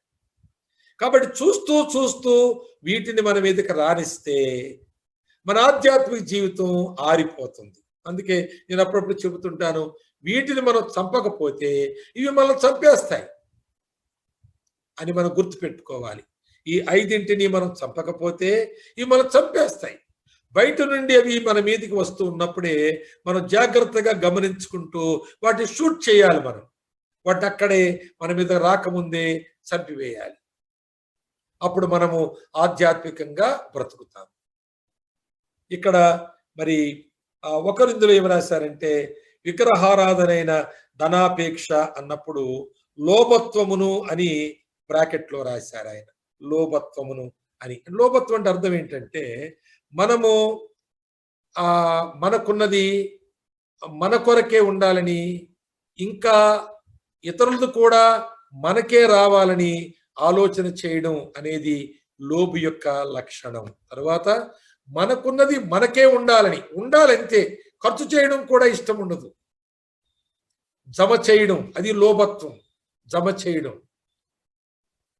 ఇంకా ఉండాలి, దాన్ని చూచి నాకెంతుంది అని ఆనందించడం. కనుక ఈ లోబులు ఏం చేస్తారంటే, వారు తమ డబ్బును ఖర్చు చేయవలసిన విధంగా ఖర్చు చేయరు. అలాగే ఇతరుల దగ్గర ఉన్నటువంటిది వారికి వస్తే ఆనందిస్తూ ఉంటారు. వారి డబ్బులో ఏమాత్రం ఖర్చు అయ్యే అవకాశాలు వచ్చినా ఎంతో గుండె పిండినట్టుకుంటుంది వారికి. అలాగే వేరే వాళ్ళది ఏదైనా వీళ్ళకి వస్తే గుండె నిండినట్టుగా ఉంటుంది. వీరిది పోతుంటే గుండె పిండినట్టుకుంటుంది. వేరేది వస్తుంటే అన్యాయమైన సొమ్ము లేకేదో ఒక విధంగా వీరికి లాభం అన్నట్టుగా కనబడేది వచ్చినప్పుడు ఆ గుండె నిండినట్టుగా ఉంటుంది. అది లోభుల యొక్క లక్షణం. ఇందులో మరి ఈ బ్రదర్ రాశారు, ఆ లోభత్వం రాసిన కాబట్టి నేను ఈ మాటలు చెబుతున్నాను. ఈ దినాల్లో ఈ కరోనా కాలంలో దేవుని సేవకులను ఇక్కడ ఈ పర్యవేక్షణ ఈ యొక్క సమీక్షలో కూర్చున్న వారిని నేను అడుగుతున్నాను, దేవుని సేవకులను మీరు జ్ఞాపకం చేసుకుని, మరి 3 నెలల నుండి మీరు చందా వేయడం లేదు, ఆ అవకాశం లేదు, మీరు వేయడం లేదు. మీ దశమ భాగాలు అంటున్నాను నేను, మీకు అర్థం అవుతుందని. మీ దశమ భాగాలు మీరు తీయడం అంటే ఎవరికో ఇవ్వడం లేదు కావచ్చు, ఇచ్చే అవకాశం లేకనో మీరు ఇవ్వడం లేకపోతున్నారు. మరి ప్రభుత్వం వారు మీకు జీతాలు ఇచ్చేటప్పుడు సగం కోసేస్తే ఎంతో బాధపడిపోతున్నారు. సగం అయితే వస్తుంది, మీకు అది గడుస్తుంది, ఆ సగం పర్వాలేదు. కానీ సేవకునికి మీరు ఇవ్వాల్సినటువంటి భాగం ఇవ్వకపోతే సేవకునికి ఎలా గడుస్తుంది? తన సేవ ఎలా చేస్తాడు? తను ఏమి తింటాడు? తన పిల్లలకి ఏం పెడతాడు? తన అవసరతలు ఎలా తీర్చబడతాయి? నువ్వు ఎప్పుడైనా ఆలోచించావా? అది లోబి లక్షణం అన్నమాట. నీవు దేవునికి ఇచ్చే విషయం, క్రైస్తవులుగా చెబుతున్నా నేను, దేవునికి ఇచ్చే విషయం ఇది నాది కాదు. గవర్నమెంట్ నీకు సగం ఇవ్వని, నీకు పావు ఇవ్వని, అందులో దేవుని భాగం ఒకటి ఉంది. ప్రతి ఆదివారం నువ్వు వచ్చేటప్పుడు నీవు లైన్ ప్రకారం వచ్చి చందా వేస్తున్నావు కావచ్చు. ఈరోజు అది తప్పిపోయింది, నీకు నువ్వు ఇవ్వలేకపోతున్నావు. అది ప్రక్కన పెట్టి ఇన్ని వారాలు నేను మందిరానికి వెళ్తే, అంటే నీకు మందిరం ముఖ్యం, నీకు వాక్యం దొరుకుతుంది, నీకు సేవకుడు ఇంకా బ్రతికే ఉన్నాడు, నీ గురించి ప్రార్థన చేస్తున్నాడు, నీకు వాక్యం అందాలని పరి విధాల ప్రయత్నం చేస్తున్నాడు. కానీ ఆ సేవకుడి గురించి నువ్వేం చేసావు? ఒక పైసా ఆ సేవకునికి అందేలా నువ్వేమైనా చేసావా? చాలా మంది వింటున్నారు, చాలా సంఘస్థులు వింటున్నారు. ఎవరు అన్నారు 1600 మంది ఈ సమీక్షలో ఉంటున్నారని. మొన్న ఒక ఆయన ఫోన్ చేసి అన్నాడు, అయ్యా మేము కూడా ఉంటున్నాం అంకుల్, 50 మందివి, మమ్మల్ని కూడా 1650 చేసుకోండి అని ఆయన నాకు ఫోన్ చేసి చెప్తే ఎంతో ఆనందమైంది. ఆ 50 మందిని కూడా అడుగుతున్నాను, మీ సంఘ కాపరికి మీరు ఏం చేస్తున్నారు? ఎక్కడెక్కడో వింటున్నారు, నాకు 1600 మంది లేరు, ఆయా సంఘాలకు చెందిన వారు ఉన్నారు కనుక నేను అందరిని అడుగుతున్నాను, సంఘ కాపరి విషయం మీరు ఏం ఆలోచిస్తున్నారు? మీకేదో రకంగా ఆదాయం వస్తుంది. ఈ మధ్యన ఒక సహోదరి మా ఇంటికి బియ్యం పంపించింది. ఆ బియ్యం ఒక చిన్న మూట. ఆమె చెప్పిన మాట ఏంటంటే, ఆ ఇచ్చిన వారు పంపించేటప్పుడు ఆ ప్రభుత్వం వారు డబల్ ఇచ్చారంట బియ్యం. ఇప్పుడు కాబట్టి ఎక్కువ పంపించింది ఆమె, డబుల్ పంపించింది ఆమె. ఒక పెన్షనర్ ఓల్డ్ లేడీ, కప్పులు ఇద్దరు కూడా వాళ్ళకి పెన్షన్ వస్తుంది, వాళ్ళు నాకు వాళ్ళ పెన్షన్ నుంచి ఒక భాగం పంపించారు, ప్రభుత్వం ఇచ్చే పెన్షన్లో నుంచి. ఆశ్చర్యపోయాను నేను, విడ్డూరపడ్డాను నేను. ఒక రైస్ మిల్లో పనిచేస్తున్నటువంటి ఒక ఆయన భార్య, నేను ఒకసారి విజిటింగ్కి వెళితే నా చేతి నిండా డబ్బు పెట్టింది. అమ్మ ఏంటి ఇన్ని డబ్బులు పెట్టావు నా చేతిలో అంటే తనంది, అవి దేవుని నాయి కాదు, అవెన్నో నాకు తెలియదు, అవి దేవుని. ఎంత చక్కని మాట. ఓ రైస్ మిల్లో భార్యాభర్తలు పనిచేసుకుంటున్నారు. ఎంతో ఆశ్చర్యం అనిపించింది నాకు. అవి దేవుని నాయి కాదు. ఆ లక్షణం నీలో లేకపోతే నీవు క్రైస్తవ లోబివి. ఈ బ్రదరు చాలా మంచి పేరు పెట్టారు ఈ ధనాపేక్షకులకు. అది ఒక విగ్రహారాధన. నీ ధనం చూసుకుని నువ్వు ఆనందించడం అది ఒక విగ్రహారాధన. అందుకే విగ్రహారాధన అయిన ధనాపేక్ష. నీ బ్యాంక్ అకౌంట్ చూసుకుని నువ్వు మురిసిపోవడం అది విగ్రహారాధన. నీకున్న ఆస్తులను చూసి నువ్వు ఆనందించడం అది విగ్రహారాధన. బాగుపడవు, దాని వల్ల నువ్వు బాగుపడవు. ధనము వల్ల నువ్వు బాగుపడవు. రాసి పెట్టుకో, దేవుని వల్లనే నువ్వు బాగుపడతావు. ధనం వల్ల నువ్వు బాగుపడవు, దేవుని వల్ల నువ్వు బాగుపడతావు. ధనము నమ్మితే బాగుపడవు, దేవుని నమ్మితే బాగుపడతావు. కనుక లోభి లక్షణం ఏంటంటే నీ ధనమును నీ దగ్గరే ఉంచుకోవడం. నువ్వు దేవునికి ఇవ్వవలసింది కూడా ఇవ్వవు, దాన్ని ఎగవేస్తావు. ఇదే నీ లక్షణం, నీ లక్షణం.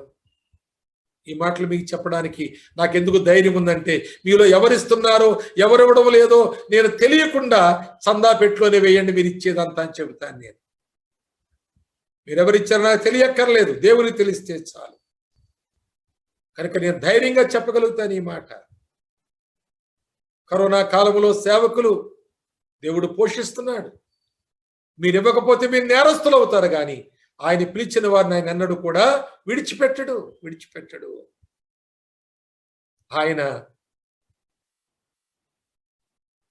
ఎవరికి రుణం ఉండేవాడు కాదు. దేవునికి ఇవ్వవలసింది నువ్వు వాడుకుంటే అది నీకు ఎప్పటికీ క్షేమం కాదు. నీవు ఆయన ధనమును దోచుకున్న గజ దొంగవవుతావు. అది దేవుని వాక్యంలో చాలా తేటగా మలాకీ గ్రంథంలో మనం చదువుతాం.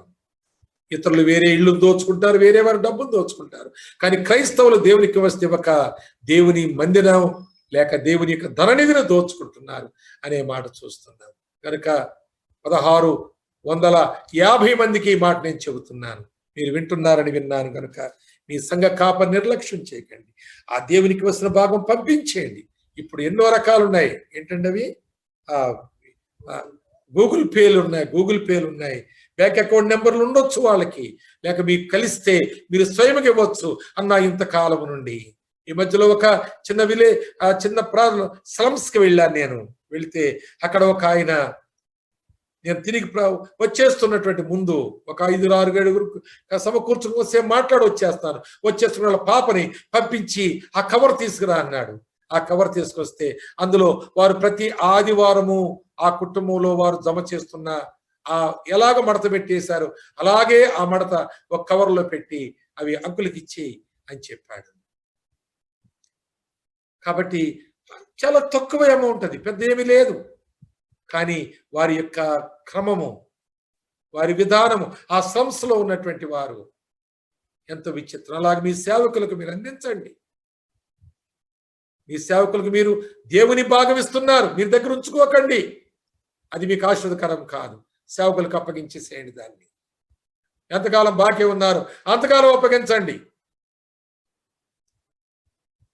కనుక ఈ మొదటిది మీరు చంపేయాలి దాన్ని బ్రతకనివ్వకండి. ఆ లోభత్వాన్ని, ఈ బ్రదర్ మంచి పేరు పెట్టారు దానికి లోభత్వం అని, కనుక దాన్ని చంపివేయాలి, ఉంచొద్దు దాన్ని. తరువాత ఇది బయట నుండి వచ్చేవి కనుక మనం గమనిస్తూ వాటిని మన మీదకు దాడి చేయకుండా చూడాలి. రెండవది చూస్తే కోపం, ఆగ్రహం, దుష్టత్వం, దూషణ, బూతులు ఇవి మన లోపలే ఉంటాయి, కానీ జీర్ణం కావు. ఒక విశ్వాస జీవితంలో జీర్ణం కాని పదార్థాలను బట్టి 5 అవి ఎప్పటికీ జీర్ణం కావు. జీర్ణం మన లోపల మన ఆత్మ సంబంధంలో కనుక ఇటువంటివి మనలో ఉండకూడదు కనుక ఇవి జీర్ణం కావడానికి అవకాశం ఉండే ఎంజైమ్స్ మనలోంచి రావు, వాటి మీద ప్రభావం చూపవు. కాబట్టి ఇవి మన లోపల ఇబ్బంది పెడతాయి. మనకు జీర్ణం కాదు ఏదో మన కడుపులో ఉంటే మనల్ని ఇబ్బంది పెడుతుంది, బాధ పెడుతుంది, కడుపు నొప్పి వస్తుంది, వాంతి చేసుకునే వరకు నెమ్మది ఉండదు మనకి. అలాగే వీటిని మనం బయటకు వాంతి చేసుకోవాలి, విసర్జించాలి వీటిని. తిరిగి మళ్ళీ ఇప్పుడు ఆశించవద్దు, కుక్క తన వాంతికి తిరిగినట్లుగా మనం తిరగవద్దు. ఈ రెండు విషయాలు ఈ రెండు భాగాల్లో మనం చూస్తే, ఒకటి మనము చంపవలసినవి బయట నుండి వచ్చే 5, తర్వాత లోపల ఉండి ఇమ్మడనివి, అరగనివి, జీర్ణం కానివి, వాటి మనము వాంతి చేసుకోవాలి. తర్వాత ప్రశ్న ఏంటంటే 6వ ప్రశ్న 3వ అధ్యాయంలో 18 నుంచి 22వ వచనం వరకు 3వ ప్రశ్న మనం చూస్తాం. ఇందులో కుటుంబాలకు దైవిక ఆదేశాలు వివరంగా వ్రాయండి అన్నాను. చాలా చక్కగా వీరిద్దరు కూడా బాగా రాశారు. మరి చాలా సంతోషం. బాగా దాన్ని కుటుంబ సంబంధమైన విషయాలు జాగ్రత్తగా గమనిస్తూ వాటిని మనం రాసుకోవాలి. ఎందుకంటే మన కుటుంబము ఒక ఆనందదాయకమైన కుటుంబం, happy and a blessed family అన్నట్లుగా ఎల్లప్పుడూ మనం సంతోషంగాను దీవెనకరమైన కుటుంబాలుగా మన కుటుంబాలు ఉండాలి. అంటే వీరిద్దరు కూడా మాటలు చాలా చక్కగా అందులో ఉన్నవి రాశారు. భార్యలు భర్తలకు, ఇది పెద్ద ప్రశ్నేం కాదు, ఇది 10వ తరగతి కూడా చదవక్కర్లేదు, దీనికి 5 చదివితే చాలు దీనికి ఆన్సర్ రాయడానికి. దీనికి పిహెచ్డి అక్కర్లేదు, ప్రిన్సిపల్ అక్కర్లేదు. కనుక మరి చక్కగా రాశారు. మీరు మరి రాయనోళ్ళు చాలా మంది కంటే వీళ్ళు చాలా శ్రేష్ఠులు. భార్యలు భర్తలకు విధేయులు అయి ఉండాలి, అంతే అంతే, ఇంకా మారు మాట లేదు. భార్య వింటున్నావా? ఎవరు చెప్పాను ఇప్పుడు? భర్తకు చెప్పానా, భార్యకి చెప్పానా? ఒక ఆమె వచ్చి పెళ్లి చేసిన పాస్టర్ గారి దగ్గరికి వచ్చిందంట. పాస్టర్ గారు, మీరు పెళ్లి చేసిన రోజున ఏం చెప్పారు? నా భర్త నన్ను ప్రేమించమని చెప్పారు కదా, మరి నా భర్త నన్ను ప్రేమిస్తా లేదు, ఏం చేయమంటారందంట. అప్పుడు ఆయన అన్నాడంట, నీ పెళ్లి రోజు నా మాట నీకు చెప్పలేదమ్మా, మీ ఆయనకి చెప్పాను. నీకేం చెప్పానో చెప్పు నాకు అన్నాడు. కనుక చాలా మంది వాళ్ళ మాట పట్టుకోరు, భర్త మాట పట్టుకుంటున్నారు. భర్త ఏమో భార్య మాట పట్టుకుంటున్నాడు. అలా కాదు, ఎవరి మాట వాళ్ళే పట్టుకోండి. భార్యలు పట్టుకోండి ఈ మాటను, నీ భర్తకు విధేయత చూపించు. ఇది విశ్వాస కుటుంబాలకు చెంది వారికి వ్రాయబడిన మాట. కనుక విశ్వాసి అయిన భార్య, విశ్వాసి అయిన భర్తకు ఆయాసం కలిగించకూడదు. ఎప్పుడు కూడా నెమ్మది కలిగించాలంటే దేవుని ఆజ్ఞ ఒకటి నీకుంది. నీ భర్తకు నెమ్మది కలిగించేది నీ మాంసంలో మసాలా ఎక్కువైతే కాదు. నీ భర్తకు నెమ్మది కలిగించేది నువ్వు ఏదో ఆయనకు అందించాలని ప్రేమతో ఏదో చేసి పెట్టింది కాదు. కానీ సోదరి జాగ్రత్తగా విను, ఆయనకి లోబడడానికి వీలు లేని కొన్ని మాటలు, కొన్ని సందర్భాలు నీకు రావచ్చు. నీకు ఉదాహరణగా చెప్పనా, మా అమ్మగారి ఇంటికి వెళ్తానంటాను, వద్దు అంటాడు ఆయన. నీకు ఎలాగనిపిస్తుంది? చాలా కంటకప్రాయంగా ఉంటుంది. మా అమ్మోళ్ళు చూసి రావాలంటే వద్దు అంటాడు ఆయన. అంటే నేను అక్కడ నువ్వు లోబడ్డం చూపించాలి. ఆయన ఎందుకు వద్దన్నాడు అన్నాడు, అప్పుడు నువ్వేం ప్రశ్నించకు. కానీ తర్వాత నువ్వు అడుగు, ఏమండి మీరు అమ్మని చూడడానికి వెళ్తాంటే వద్దన్నారు, ఏదైనా పని ఉందా, నా అవసరం ఏదైనా ఉందా? సరే మీరు ఎప్పుడు చెప్తారో చెప్పండి, అమ్మను చూడాలని ఉంది, ఒకసారి కొంచెం ఆరోగ్యం బాగాలేదు కదా, మీరు చెప్పిన రోజున వెళతాను, మీరు ఎప్పుడు చెబుతారో అప్పుడే చెప్పండి. మరి ఈరోజు వద్దన్నారు కదా, నా పని ఏంటో చెప్పండి అంటే తప్పకుండా ఒక సమాధానం ఇద్దరి మధ్యలో ఏర్పడుతుంది. లేదు ఎంతకాలం మీద వెళ్ళి అడిగానా, నేను ఆళ్ళలాగపోతున్నానా, ఏళ్ళలాగపోతున్నానా, ఇలాంటి మాటలు నువ్వు చెబితే నువ్వు మంచి భార్యవు కాదు, అసలు నువ్వు శంకిణివి. అంతకంటే మంచి మాట నీ గురించి చెప్పొస్తే ఏమి లేదు. లోబడవలసినటువంటి సందర్భాలు అంతకంటే ముఖ్యమైన సందర్భాలు ఇంకేం ఉండకపోవచ్చు నీకు. లేక ఒక చీర కొనమని నువ్వు అడుగుతావు, ఎవరో కట్టిన చీర చూసొస్తావు, లేక షోరూంలో బొమ్మల మీద వేసిన చీరలు చూసొస్తావు. ఏమండి ఓ చీర కొనండి నాకు, ఆ చీర రేటు కూడా అడిగొస్తావు. ఒకవేళ ఇప్పుడు కాదులంటే నువ్వు లోబడాలి, అంతేగాని నా ముఖానికి ఎప్పుడైనా మీరు అడిగింది చేశారా, కొన్నారా అని అనొద్దు. లోబడాలి. సరే మంచిదండి, పర్వాలేదు అంటే నేను మిమ్మల్ని అడగకపోతే ఎవరిని అడుగుతానండి, అందుకే మిమ్మల్ని అడిగాను. మీరు వద్దండి పర్వాలేదు, ఎప్పుడు మీకు అనుకూలం అయితే అప్పుడే కొనండి, నాకు చీరలు సరిగ్గా లేవు అంటే. లేక ఉన్నాయండి నాకు, నేను ఏదో ఆశతో అడిగాను కానీ వద్దులే, అసలు ఈ పరిస్థితుల్లో వద్దులే అని మనం చెప్పడం ఎంతో ఆనందాన్ని, సమాధానాన్ని కుటుంబంలో కలిగిస్తుంది. ఇది భార్యలే వినాలి ఈ మాట, జాగ్రత్తగా వినండి. వాళ్ళ భర్తలు పక్కనే కూర్చుని వింటే విన్నారు కానీ ఈ మాటను పట్టుకుని నీ భార్యని ఇప్పుడు ప్రశ్నించొద్దు. నీకు కూడా మాట చెప్తా, జాగ్రత్తగా విను. భర్తలు భార్యలను ప్రేమించాలి అనే మాట, ఇది చాలా ప్రాముఖ్యమైన మాట. ఇక్కడ ఒకటి యాడ్ చేయవలసింది మనం ఒకటి ఉంది, నిన్ను వలె నీ భార్యను ప్రేమించాలి. అనగా నిన్ను ఎలా ప్రేమించుకుంటున్నావు, నీ సొంత శరీరం ఎలా ప్రేమించుకుంటున్నావు, అలాగే నీ భార్యను కూడా ప్రేమించాలి. ఇక్కడ వారు నిష్ఠూర పెట్టకూడదు అనే మాట ప్రాముఖ్యమైన మాట. నీ ప్రేమ అక్కడ తెలియచేయాలి. నిష్ఠూర పెట్టడం అర్థం ఏంటంటే, తనకు తప్పు చేసినప్పుడు ఆ తప్పు మీద ఆమె అనగా విమర్శించడు. నీ విమర్శతో ఆమెను ఇంకా గాయపరచడు. తప్పు చేసింది ఒక విశ్వాసి అయిన భార్య తప్పు చేస్తే ఆ తప్పును ఆమె తప్పకుండా హృదయంలో పశ్చాత్తాపము శాతం ఎంతో కొంత ఉంటుంది. అలా లేని వాళ్ళకి వాళ్ళని గురించి మనం చెప్పుకోలేము. ఇది విశ్వాస కుటుంబాలు కనుక తన తప్పు విషయమై తనకేదో లోపల ఉంటుంది. ఒకవేళ ఆ విషయం నీతో పంచుకోవచ్చు. నీతో పంచుకోవడానికి కారణం ఏంటంటే, భర్తవని పంచుకుంది, లోపల ఉంచుకోలేక పంచుకుంది. నువ్వు ఆ తప్పును బట్టి ఆమెను క్షమిస్తావని పంచుకుంది. ఆమె ఆ తప్పును బట్టి ఎంతో వేదన పడుతుండగా నువ్వు ఆదరిస్తావని పంచుకుంది. ఒకసారి నువ్వు ఆ తప్పును బట్టి ఆమె నిష్ఠూర పెడితే ఇంకా పెద్ద పెద్ద తప్పులు చేసి కూడా నీకు చెప్పదే. కనుక భర్త చాలా జాగ్రత్తగా ఉండాలి. చాలా మంది భార్యలను నిష్ఠూర పెట్టడం ద్వారా ఇక వీనికి చెప్పడం అనవసరం అనుకుంటుంది. ఇంకో మాట చెప్పినా, నేను చాలా మంది ఆఫీసులో ఆఫీసరు లేక ఒక క్లర్క్, ఆ ఆఫీసులో పనిచేసే ఒక ఆయన, ఆఫీసులో పనిచేసే ఇంకొక ఆమెను ఆదరిస్తుంటాడు కొన్నిసార్లు. ఏంటి మేడం ముఖం అలా ఉంది, ఏంటి కొంచెం డల్లగున్నారు అంటే, ఏం లేదులేండి, ఇక ఇంట్లో ఉంటాయి కదా గొడవలు. ఏమైందండి, ఎందుకు ఈయనకి అసలు అనవసరం కదా. ఒక క్రైస్తవ విశ్వాసిగా నీకెందుకు ఆ సంగతి, ఆమెకి ఏమైందో అంత డీప్గా వెళ్ళవలసిన పని నీకేంటి?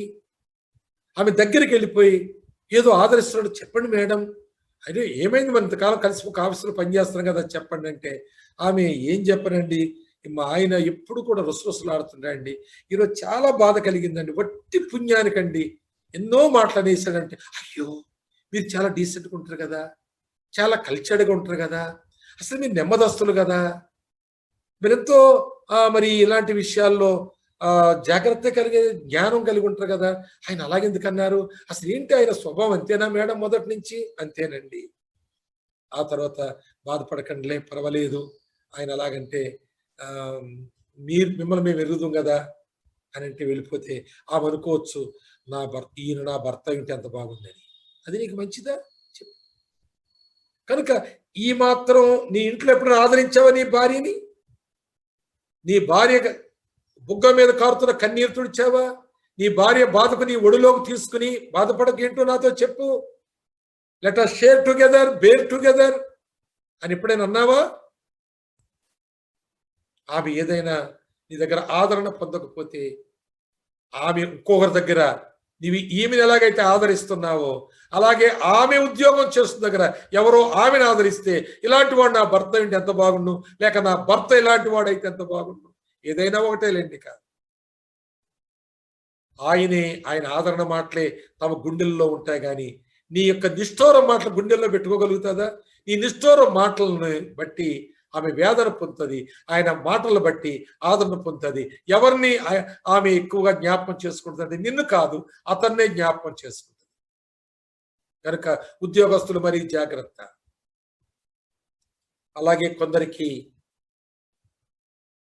మనస్పర్ధలు పెరిగిపోయి దూరం అయిపోయి అలాగే ఎక్స్ట్రా మ్యారిటల్ రిలేషన్స్ స్టార్ట్ అవుతాయి. ఆయన ఆ విధంగా దగ్గరికి చేరతాడు. తరువాత మరొక మెట్టు కూడా, మరొక అడుగు కూడా ఆయన ముందుకు వేస్తాడు. ఆ ఆదరణ కలిగిన ఆదరించే ఆ వ్యక్తిని, ప్రేమించే వ్యక్తిని, నిన్ను పొగిడే వ్యక్తిని ఎల్లప్పుడూ నీ హృదయంలో కలిగి ఉన్నావు గనుక అతడు ముందుకో స్టెప్ వేసినప్పుడు నువ్వు తప్పకుండా వెనకకు స్టెప్ వేయలేవు. అలాంటి పరిస్థితి అమ్మ నీకు ఏర్పడుతుంది, లేక అయ్యా నీకు ఏర్పడుతుంది. కనుక జాగ్రత్తగా ఉండండి. భార్య నువ్వు నిష్ఠూర పెట్టొద్దు. ఒక భర్తగా నువ్వు నిష్ఠూర పెట్టొద్దు. ఆమె తప్పు దగ్గర ఒప్పుకోవడం కారణం తండ్రివను, అన్నవను, స్నేహితుడివను ఆ యొక్క భావంతో పంచుకున్నప్పుడు వెంటనే ఆదరించు. వెంటనే ఆ తప్పును గురించి నిష్ఠూర పెట్టకు. లేక ఆ తప్పు మరొకసారి నీవు జ్ఞాపకం ఒకప్పుడు నువ్వు అలా చేయలేదా, నేను క్షమించాను కాదు పోతాను, అసలు విడిచిపెట్టేయాలి, నేను ఉంచుకోకూడదు. నేను ఏదో ఒక దేవుని నమ్ముకున్నాను గనుక, వాక్యం వింటున్నాను గనుక నేను నిన్ను ఒప్పుకుంటున్నాను, లేక నేను వదిలిపెట్టేయవలసింది అని ఆమెను నిష్ఠూర పెట్టొద్దు. ఆ తప్పును నువ్వు ఆ రోజు క్షమిస్తే అది ఎప్పటికీ కొరకు నువ్వు క్షమించాలి. అప్పటి కొరకే కాదు క్షమించడం, ఎప్పటి కొరకు క్షమించాలి. క్షమించకపోతే అప్పుడే క్షమించొద్దు. నువ్వు ఒకసారి క్షమిస్తే అది ఎప్పటి కొరకు క్షమాపణగా ఉండాలి. అది క్రైస్తవ భర్త యొక్క లక్షణం. మూడవదిగా, పిల్లలు అన్ని విషయంలో తల్లిదండ్రుల మాట వినాలి. అక్కడున్న మాటలే మీరు రాశారు, మీరు కూడా చూడొచ్చు. పిల్లలు అన్ని విషయాల్లో తల్లిదండ్రుల మాటలు వినాలి. మరి నిజంగా ఎవరో ఒక ఆయన ఈ మాట అన్నారు, నోవహు దేవుడు చెప్పినట్లుగా చేశాడు గనుక తన కుటుంబము తాను చెప్పినట్లుగా చేశారు. నోవహు దేవునికి లోబడ్డాడు గనుక, అబ్రహాము దేవునికి లోబడ్డాడు గనుక తన పిల్లలు వారికి లోబడ్డారు. పిల్లరా, సోదరి సోదరుడా, నిజముగా మీరు దేవునికి లోబడేవారుగా మీ పిల్లలకు అర్థమైతే మీ పిల్లలు త్వరగా చెడిపోరు. మీ మాటలో ఒరవడి, మీ పెత్తందారీతనాలు, మీ యొక్క ఇంట్లో మీ యొక్క మాటల విధానాలు, మీ ఆలోచన సరళి, అలాగే మీ యొక్క లోక సంబంధమైన ఆశలు, దురాశలు, పోకడలు, ఇవన్నీ నీ పిల్లలు గమనిస్తూ ఉంటారు. వారు ఎప్పటికైనా చెడిపోతారు తప్ప బాగుపడరు. నీకంటే ఎక్కువ చెడిపోతారు, నీకంటే ఎక్కువగా ఫార్వర్డ్ అయిపోతారు వాళ్ళు. ఎందుకంటే నీ తరము వేరు, వాళ్ళ తరం వేరు. వాళ్ళ తరం చాలా స్పీడుగా ఉంది కనుక నీ పిల్లలు పాడైపోవడానికి నీవు కారణం ఎందుకు కాకూడదు ఆలోచించు ఒకసారి. నీ పిల్లలు ఈరోజు చెడిపోతే ఏడుస్తున్నావు నిజమే, కానీ అసలు నువ్వెలాంటి వాడు, నువ్వెలాంటి దానవు, ఇంట్లో ఏం జరుగుతుంది, దేవుని వాక్యాన్ని మీరు ఎట్లా లోబడుతున్నారు, దేవునికి ఎలా విధేయత చూపిస్తున్నారు, దేవుని వాక్యాన్ని చదవడంలో, ప్రార్థన చేయడంలో మీ సమయాన్ని ఎలా గడుపుతున్నారు, నీ పిల్లలు చూడడం లేదా? వారిలో భయభక్తులు అకస్మాత్తుగా ఊడిపడిపోతాయా? నీలో నుండే రావాలి, సంక్రమించాలి. సంప్రాప్తం కావాలి వారికి. నీ ఆధ్యాత్మిక జీవితం వారికి సంప్రాప్తం కావాలి, వారసత్వంగా నువ్వు అందించాలి. నీ పిల్లలు తప్పు చేస్తే నీ పిల్లల తప్పు పూర్తిగా నీ పిల్లల మీద వేయకు. నీదేదైనా తప్పు ఉందేమో వెతుక్కో, అది కూడా పిల్లల దగ్గర ఒప్పుకో. బాబు, నువ్వు ఇలాగ అవ్వడానికి కారణం నేను వహిస్తున్నాను, అమ్మ నువ్వు ఇలాగ అవ్వడానికి కారణం నేనని కొంతవరకు ఒప్పుకుంటున్నాను. ఇక మీదట మనమందరం కూడా దేవుని భయభక్తులతో బ్రతుకుదాం అని నువ్వు ఆలోచన చేయాలి. అలా చేసినప్పుడు నీ పిల్లలు తప్పకుండా బాగుపడతారు. వారు చెడిపోయినా బాగుపడతారు, దారిలోకి వస్తారు, దేవుని భయములోనికి వస్తారు. కాబట్టి వారేదో తప్పులు చేసిన వాళ్ళు నా జీవితం ఏదో చేయలేదన్నట్టు, లేక వాళ్ళే భక్తిహీనులు నేను భక్తిపరుడు అన్నట్టుగా మీరు ఉండొద్దు. మీరు కూడా వారితో మీ బలహీనతలు పంచుకోండి, కలిపి ఆలోచన చేయండి, దేవుని దయను పొందండి, దీవించబడతారు. తన తల్లిదండ్రులు పిల్లల మనసులో కృంగునట్లుగా, వారికి కోపం పుట్టించేవారుగా ఉండకూడదు. పిల్లలు తప్పు చేశారు కానీ మరి ఎక్కువగా కృంగ తీయొద్దు, వారి మీద కోప్పడి దౌర్జన్యం చేయొద్దు. ఆధ్యాత్మికమైన సరళి అనుసరించి, ఆధ్యాత్మికమైనటువంటి సంభాషణ చేసి దేవుని దయకు వారిని అప్పగించాలి. అంతేగాని వారి మీద దండన ప్రారంభించకూడదు. అవసరమైనప్పుడు చేయొచ్చు, కానీ నీ కోపమును చల్లార్చుకోడాకు, నీకున్నటువంటి ఆ ఉద్రేకములో అదుపు చేసుకోలేకను వారి మీద దండెత్తొద్దు. అవసరమైన మేరకు దండిందాము, హెచ్చరిందాము, గద్దిందాము, కానీ ఆదరించడం కూడా అవసరమై ఉంది కనుక మరి నిజంగా వారిని కృంగదీయొద్దు, వారి కోపము పుట్టించవద్దు. ఇంట్లోంచి పో అని నువ్వు అంటావు, పోతాను అని వాళ్ళు అంటారు. మరి పోతారు వాళ్ళు. నువ్వు అన్నావు, నీ నీ యొక్క ఉద్రేకంతో అన్నావో కోపంతో అన్నావు, వాళ్ళు పోతారు. ఊరుకుంటావా నువ్వు? వెనకాల పోతావు. మళ్ళీ ఎక్కడ పోయారు? రాత్రి రాకపోతే ఏమైపోయారు? ఊరుకుంటావా? కాబట్టి ఉద్రేకాలతో మనం అలా మాట్లాడుకోవద్దు. బయటికి పో అనే మాట అంటే నీ కోపం చల్లారొచ్చు, కానీ సమస్య పరిష్కారం కాదు. ఆ పిల్లలు బాగుపడిపోరు ఆ మాటతోటి, ఇంకా చెడిపోతారేమో, జాగ్రత్త. తరువాత దాసులు అనే మాట కూడా ఇందులో ఉంది. ఈ ఇద్దరు కూడా చాలా పెద్ద పెద్ద స్టోరీలు రాశారు. దాసుల మాట ఒకరు ఎత్తలేదు అసలు, కానీ ఎత్తవలసి ఉండే. మరి అది ఎందుకు దాసుని ఈ సందర్భంలో ఎందుకు వచ్చిందంటే, ఆ ఇంటిలో దేవుని విశ్వాసులైన బిడ్డలు ఆయా స్థలాల్లో పనిచేస్తూ ఉంటారు. వారు యజమానులు ఉంటారు వారికి. కనుక వీరేం చేయాలో కూడా మరి ఈ సందర్భంలోనే మరి పౌలు చక్కగా వివరించి రాశాడు. కనుక దాసులు మనుషులు సంతోషపెట్టు వారి వలె కాక కంటి కనబడవలని ప్రభువునకు భయపడుచు శుద్ధాంతకరణ గలవారే శరీరం బట్టి తమ యజమానులకు అన్ని విషయముల్లో విధేయులుగా ఉండాలని అందులో ఉన్నది రాసేశారు. అలా కాదు, దాసులు తమ యజమానులకు అన్ని విషయముల్లో విధేయులుగా ఉండాలనేది ఆన్సర్. మిగిలినంత వాక్యమే, కానీ ఆన్సర్ మాత్రం ఇంతే. దాసులు తమ యజమానులకు అన్ని విషయములలో విధేయులుగా ఉండాలి అని పెట్టి అనే మాట మనం చూస్తున్నాం. అయితే వారిలో ఏముండాలి? శుద్ధాంతకరణం ఉండాలి. ప్రభువునకు భయపడుచు శుద్ధాంతకరణం కలిగిన దాసులు. ఇది క్రైస్తవ దాసులు ప్రభువునకు భయపడుచు శుద్ధాంతకరణ గల దాసులు కొరకు రాయబడింది. వారు తమ యజమానులకు అన్ని విషయాల్లో కూడా విధేయులుగా ఉండాలి. వారు యజమానులను ఎదిరించకూడదని దీని అర్థం. అంతే, యజమానులను ఎదిరించకూడదు, యజమానులకు దయ పుట్టేలాగా ప్రవర్తించాలి. మంచి మాటలు రాశారు వీరిద్దరు కూడా, చాలా సంతోషం. తరువాత మరి మరొక మాట, ఆ పౌలు చివరి ప్రశ్న ఇది. పౌలు ఎంతమందిని 4వ అధ్యాయం 7 నుండి 17 వరకు ఎంతమందిని పౌలు ప్రస్తావించిన వారెందరూ, పౌలు ప్రశంసించిన వారెందరూ, వారి పేర్లు వ్రాయండి అన్నాను. చాలా చక్కగా ఒకరు వ్రాశారు, మరొకరు కొంచెం హడావిడిగా వ్రాసినట్లుగా ఉంది. ఆయన ప్రస్తావించిన వారు 10 మంది, కానీ ఒకరు ఇందులో 10 రాశారు, మరొకరు 11 రాశారు.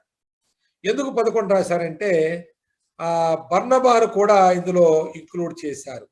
కానీ బర్నబా అనే పేరు ఉంది, కానీ బర్నబా గురించి రాయడానికి పౌలు ఇక్కడ రాయలేదు. బర్నబాకు సమీప జ్ఞాతి అయిన మార్కును గురించి రాయడానికి రాశారు. సమీప జ్ఞాతి అంటే చుట్టూ ఉన్నమాట, బంధువు అన్నమాట. బర్నబాకు చాలా రక్త సంబంధి, సమీప సంబంధి అయినటువంటి మార్కు. అందుకే ఆయనకి 11 అయినాయి. ఇది హడావిడిగా రాసినందువలన, సరిగా గ్రహించినందువలన. నేను చెప్పాను కదా, వీళ్ళు ప్రిన్సిపల్ క్యాండిడేట్లు, అలాగే పిహెచ్డి క్యాండిడేట్లు. మరి మీరు అలా చేయకూడదు. మీరు ఎలా చేస్తే మరి ఎలా వస్తాయి డిగ్రీలకి? ఆ జీతాలు ఇచ్చేస్తారని గవర్నమెంట్ ఎలా చేసినా కానీ బైబిల్ అలా జీతం ఇవ్వదు, వట్టిగా జీతం ఇచ్చేది. తప్పకుండా దాన్ని గ్రహించాలి, కూలంకుషంగా తెలుసుకోవాలి. బర్నబా ఇందులో ఉండకూడదు, అందుకే ఒకరికి 11 అయ్యారు, ఇంకొక ఆయనకి సరిగానే 10 మంది అయ్యారు. ఒక ఆయన పౌలు ప్రశంసించిన వారి పేర్లు అంటే, ప్రశంసించిన వారు ఎందరంటే 8 మందిని రాశారు, మరొకరు 4 రాశారు. ఈ 4 రాసినటువంటి ఆయన కరెక్ట్ రాశారు. 8 మంది కాదు, అసలు అందరూ కూడా. అంటే వీరంతా నమ్మకమైన పరిచారకులే, వీరందరూ పౌలుతో పౌలుకు పరిచయంలో సహకరించిన వారే. ఈ 10 మంది కూడా పౌలుకు ప్రియమైన వారే. కనుక 8 మందే కాదు, మిగిలిన వారు కూడా ప్రియమైన వారే, పరిచారకులే. కానీ ప్రశంస అని వచ్చినప్పుడు అక్కడ మనకు ఇద్దరే 2 భాగాలే కనిపిస్తాయి. కానీ నలుగురున్నారు 2 భాగాల్లో. ఒకటి అరిస్తార్కు అనేటువంటి ఆయన. చూస్తున్నారా ఆ మాట? చూస్తారా 10వ వచనంలో 4:10లో 4వ అధ్యాయం 7వ వచనం నుండి అని నేను ఇచ్చాను. వాళ్ళందరూ పేర్లు ఉంటాయి. అందులో 10లో చూడండి, నాతో కూడా చెరలో ఉన్న అరిస్తార్కును, బర్నబాకు సమీప జ్ఞాతి అయిన మార్కును, అనగా మార్కు కేర్ ఆఫ్ అడ్రస్ అన్నమాట బర్నబా. కానీ బర్నబా ఇందులో ప్రశంసించబడినవాడు, రాయబడిన వారిలో లేడు. మీకు వందనములు చెప్పుచున్నారు. ఈ మార్కును గూర్చి మీరు ఆజ్ఞను పొందిరి, ఇతడు మీ యొద్దకు వచ్చినట్లా ఇతను చేర్చుకోండి. 11లో మరియు యూస్తును యేసు కూడా మీకు వందనములు చెప్పుచున్నారు. వీరు అనగా ఎంతమంది అయ్యారు? ఇప్పుడు ఎంతమంది అయ్యారు? ఇక్కడ 3 అయ్యారు. ఈ 3 వీరు సున్నతి పొందిన వారిలో చేరిన వారు. వీరు మాత్రమే దేవుని రాజ్యం నిమిత్తము నజత పనివారై ఉన్నారు. ఇంకా ప్రశంస రాలేదు. ప్రశంస ఏంటంటే వీరి వలన నాకు ఆదరణ కలిగారు. అంతవరకు వారి పరిచర్యలు రాశారు, వారి పరిచయము, వారి పరిచర్యలు. కానీ ప్రశంస ఏంటంటే వీరి వలన నాకు ఆదరణ కలిగాను. ఆ 3 ఒకే మాట కొరకు ఆయన ప్రస్తావించాడు. తర్వాత ఎఫెఫ్రాను చూస్తాం మనం, 4వ వ్యక్తి. కానీ 2వ ప్రశంస, 2 ప్రశంసలు ఉన్నాయి ఇందులో. ఆయన ఎఫెఫ్రా, ఆయన సంఘములోని విశ్వాస నిలకడగా ఉండవల్లని ప్రార్థనలో పోరాడేవాడు. చూడండి 12-13 వచనాలు, బహుగా ప్రయాసపడేవాడు. అది ప్రశంస. ఎఫెఫ్రా ఎలాంటి వాడు? మరి ఆ ప్రార్థనలో పోరాడేవాడు, అలాగే ఆ వారి కొరకై ప్రయాసపడేవాడుగా మనం చూస్తా ఉన్నాం. చాలా చక్కగా మరి ఈ విషయాలు మనం గ్రహించవలసి ఉంది. అంటే దేవుని సేవలో సహకరించే వారి పేర్లు, నేను ఒకవేళ సిద్దిపేట, కరీంనగర్ సంఘాలకు నేను కాపరిగా ఉన్నాను అని మీరు అంగీకరించారు నన్ను కాపరిగా, కాబట్టి నేను ధైర్యంగా మాట చెబుతున్నాను. మరి కొందరు ఇందులో అంగీకరించకపోతే నేను వాళ్ళకి చెప్పలేను. మరి ఇక్కడ ఒక 300 మంది ఉండొచ్చు, అక్కడ ఒక 50-60 మంది ఉండొచ్చు కరీంనగర్లో. మరి వీళ్ళు ఎందరు నన్ను అంగీకరిస్తున్నారో కాపరిగా, వారికి ఈ మాటలు చెబుతున్నాను. అంగీకరించిన వాళ్ళు కూడా సంఘంలో ఉండడం వారికి ఏమి క్షేమం కాదు. మీరు అంగీకరించగలిగిన కాపరిని మీరు వెతుక్కుని అక్కడికి వెళ్ళిపోతే మంచిది. కరోనాలో మీకు చాలా గ్యాప్ వచ్చింది కదా, మళ్ళా చర్చెస్ రీఓపెనింగ్ అయిన తర్వాత మందిరాలకు వచ్చేటప్పుడు మీరు ఈ లోపులోనే వేరొక దైవజనుని, చక్కని దైవజనుని, మంచి కాపరిని మీరు వెతుక్కోవచ్చు, వెళ్ళొచ్చు. ఆయాసపడుతూ ఈ సంఘంలో ఉండొద్దు, అంటకుండా ఈ సంఘంలో ఉండొద్దు, ఎడబాటును మెయింటైన్ చేస్తూ ఈ సంఘాల్లో మీరు ఉండొద్దు. మీకు నేను చాలా ప్రేమతో సలహా ఇస్తున్నాను. మీరు వెళ్ళిపోయిన వారుగా నాకు ఫోన్ చేసి వెళ్ళొచ్చు. మీరు ఫోన్ చేయకపోయినా నేను మీ ఇంటికి వచ్చి కలుసుకుని చివరి భోజనం చేసి వెళ్తా. ఇక ఇంకో సంఘ కాపరి చేతి కిందకి వెళ్ళారు కనుక నేను మాటికి మీ ఇంటికి రాలేను, మీరు నా ఇంటికి రాలేరు. ఎందుకంటే ఆ కాపరత్వంలో మీరు ఉండాలి. సలహాలు కూడా ఆయన దగ్గరే తీసుకోవాలి, ఎక్కువగా ఆయన కలవాలి, ఆయనకి సహకరించాలి, ఆయన్ను ప్రోత్సహించాలి, ప్రార్థించాలి. కనుక నన్ను సంఘ కాపరిగా అంగీకరిస్తున్న వారికి ఈ మాటలు నేను చెబుతున్నాను. వీరు అందులో ఉన్న 10 మంది నమ్మకమైన పరిచారకులుగా ఉన్నారు. మీరు పరిచారకులుగా మార్చబడాలి. అమ్మా, బ్రదర్ చెబుతున్నారు, పరిచారకులుగా మార్చబడాలి. కుటుంబముగా, భార్య భర్తలుగా మార్చబడండి, ఒంటరిగా మార్చబడండి, పర్వాలేదు. పరిచర్లో మీ సహకారం అందించే చేయూతనివ్వడానికి చేయెత్తండి, పైకెత్తండి. నేను అందిస్తానన్నా ఇక నుంచి, అంకుల్ నేను అందిస్తాను అని మీరు చేయెత్తి మరి తీర్మానం చేయండి. రెండవదిగా పరిచర్యలో సహకారులుగా ఉండాలి, నమ్మకమైన వారుగా ఉండాలి, అలాగే సహకారులుగా ఉండాలి. సహకారం అంటే అర్థం ఏంటంటే మీకు ఇష్టం వచ్చిన పరిచర్య చేసుకుంటూ పోకూడదు. ఆ సంఘానికి వెళ్ళి వాక్యం చెప్పొచ్చాను, ఇక్కడికి వెళ్ళి ఏదో మీటింగ్ పెట్టి వచ్చాను, ఆ గృహాలు దర్శించడానికి వెళ్ళాను అని నువ్వంటే అది నువ్వు చేస్తున్న పని మంచిదే కావచ్చు, కానీ సహకారివి కాదు నువ్వు. అది దేవుని సేవకునికి తెలియచేయబడాలి. నువ్వు ఎక్కడికి వెళ్తున్నావు, ఎక్కడ వాక్యం మాట్లాడుతున్నావు, ఏంటిని దర్శించడానికి వెళుతున్నావు, అక్కడ మీటింగ్ ఎందుకు పెడుతున్నావు, అది సేవకునికి తెలియాలి. నీ ఇష్టం వచ్చినట్టు వెళ్ళడం కాదు. సేవకునికి ఎందుకు తెలియాలంటే నీకు ఆయన సహకరిస్తాడు, సలహాలు ఇస్తాడు, ప్రోత్సహిస్తాడు, ప్రార్థన చేస్తాడు. ఇక్కడ వెళ్ళకూడదు అంటే వద్దని చెప్తాడు. నువ్వు లోబడాలి. నీవు నా కాపరత్వంలో ఉన్నా, నన్ను విడిచి మరో కాపరత్వంలోకి వెళ్ళినా నువ్వు పాటించవలసిన రూలు మాత్రం ఇదే, తప్పదు నీకు. విచ్చలవిడైపోకూడదు. ఆడికెళ్ళి బోధ చేశాను, నన్ను రమ్మన్నారు అని నువ్వు కొందరన్న విన్నాను, మన సంఘాల్లో విన్నాను నేను. అది గొప్పతనం కాదు, అది నీవు దారి తప్పిన తనం. నీవు విచ్చలవిడిగా దేవుని సేవ, దేవుని ఉద్దేశానుసారంగా సంఘ క్రమమును అనుసరించి సేవకుని యొక్క సలహాలు తీసుకుని సెలవు తీసుకుని కూడా నువ్వు సేవ చేయాలి. తప్పకుండా సేవ చేయాలి, కానీ సహకారిగా చేయాలి. పౌలుకు పరిచర్యలో వీళ్ళు సహకారులు 10 మంది, ఇంకా చాలా మంది ఉన్నారు. గతంలో మనం చూసాం కదా, తిమోతి పత్రికలో, రోమా పత్రికలో చివరి అధ్యాయాలు చూసాం. వారి పేర్లు లెక్క పెట్టాం మనం. దాదాపు 50 అయినట్టున్నాయి ఆ పేర్లు లెక్క పెట్టాం. అలాగే సహకారులు కావాలి. ఆ పౌలు అంటాడు, నాకు సహకారులైన వారు అని కూడా చాలా చక్కగా వ్రాస్తుంటాడు. తర్వాత 3వదిగా పౌలుకు ప్రియమైన వారై ఉండాలి. నీ లోపల నీ తత్వం, నీ మనస్సు సేవకుడు గ్రహిస్తాడు. నువ్వు ఒక ప్రియమైన బిడ్డగా ఉండాలి. సేవకుడు నిన్ను ఆలోచించి, అనగా ఫిలెమోను పత్రికలో 7వ వచనములో మిమ్మల్ని జ్ఞాపకం చేసుకున్నప్పుడు నాకు ఆనందమును ఆదరణయు కలుగుతున్నది అంటాడు ఫిలెమోను. నిన్ను నేను జ్ఞాపకం చేసుకున్నప్పుడు సంఘములోని పరిశుద్ధులకు విశ్రాంతి కలుగుతుంది అంటాడు, నెమ్మది కలుగుతుంది, నాకు కూడా ఆనందం కలుగుతుంది, ఆదరణ కలుగుతుంది అంటాడు. కనుక సోదరుడా, సోదరి, నీవు నిజముగా ప్రియమైన బిడ్డగా, సహకారిగా, నమ్మకమైన పరిచారకుడుగా, పరిచారకురాలుగా నువ్వు ఉంటాన్ని చెయ్యొద్దు ఈ రోజున. అందుకే ఈ సమీక్ష వాళ్ళున్నారని నువ్వు రాయడానికి కాదు ఇది, ఈ పేపర్. ఇది రాసిన వాళ్ళు కూడా ప్రశ్నిస్తున్నారు, మీరు ఆ విధంగా ఉన్నారా? మీ పనులంటే 3 కాళ్ళ మీద వెళ్ళిపోతారు, కానీ ఏదైనా పని చెప్తే అన్నా కొంచెం ఈరోజు వీలవుతా లేదంటారు.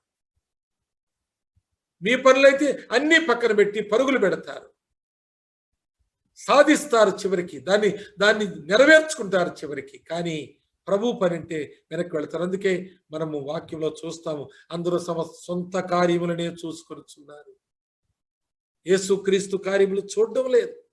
అలా నువ్వు ఉన్నావా? ఆయన ప్రశంసించిన వారిలో 2 రకాలు. ఒకరు ఆ సేవకుని ఆదరించేవారు. మీకు తెలుసా, సేవకునికి కొన్ని బాధలు, కొన్ని భయాలు, కొంత వేదన ఎప్పుడు ఉంటుందండి, ఎప్పుడు ఉంటుంది. దేన్ని బట్టి? ఆయనకు బట్టలు లేక కాదు, భోజనం లేక కాదు, కానీ సంఘములో ఉన్న విశ్వాసులుగా కనబడుతూ వారిలో ఉన్న లోపాలను బట్టి ఆ రహస్యమైన జీవితం సేవకునికి తెలిసిపోతుంది. ఈ మధ్యలో నేను కొందరితో చెప్పాను, మీ విషయం నాకు ఎలా తెలిసిందంటే, వారు నోరు తెరిచి అన్నకి ఎలా తెలిసింది, అంకులకి ఎలా తెలిసింది అని ఆందోళన చెందారు. ఎలా తెలిసిందో అనే ఆందోళన కంటే ఈ తప్పులో నేను ఉన్నాను కదా అని ఆందోళన వాళ్ళకుంటే అది నాకు తెలిసే వరకు ఉండకపోతున్నారు. తప్పులోనేమో ఆనందిస్తున్నారు, నాకు తెలిసేసరికి ఆందోళన చెందుతున్నారు. ఇది మంచిది కాదు. కనుక సేవకుని కొందరు ఆందోళన పరుస్తారు. ఒక ఆయన వస్తే నేను ఇలా చెప్పాను, బ్రదర్ మీరు ఇలా పాటించండి, ఇలా చేయండి, ఇలా చేస్తే బాగుంటుంది, ఇంతకాలముగా మీరు స్ట్రగుల్ అవుతున్నారు, ఎందుకు ఇలాగ అవుతున్నారు, మీరు ఇలా చేస్తే మీకు మేలు అవుతుంది కదా, ఎందుకు అది ఆలోచిస్తా లేదంటే బయటికి వెళ్ళిపోయి అన్న దగ్గరికి వెళ్ళి నాకేదో సలహా ఇస్తాడంటే నాకు ఇలా చెప్పాడు, అలాగలా కుదురుతుంది. మరి నువ్వు అనుకున్నట్టు కుదిరితే నువ్వు బాగున్నావా, నెమ్మదిగా ఉన్నావా? ఎన్ని సంవత్సరాలైంది నెమ్మది లేకుండా? ఎన్ని సంవత్సరాలైంది నీకు బాధ, నీ పుండు, నీ గాయం తగ్గకుండా?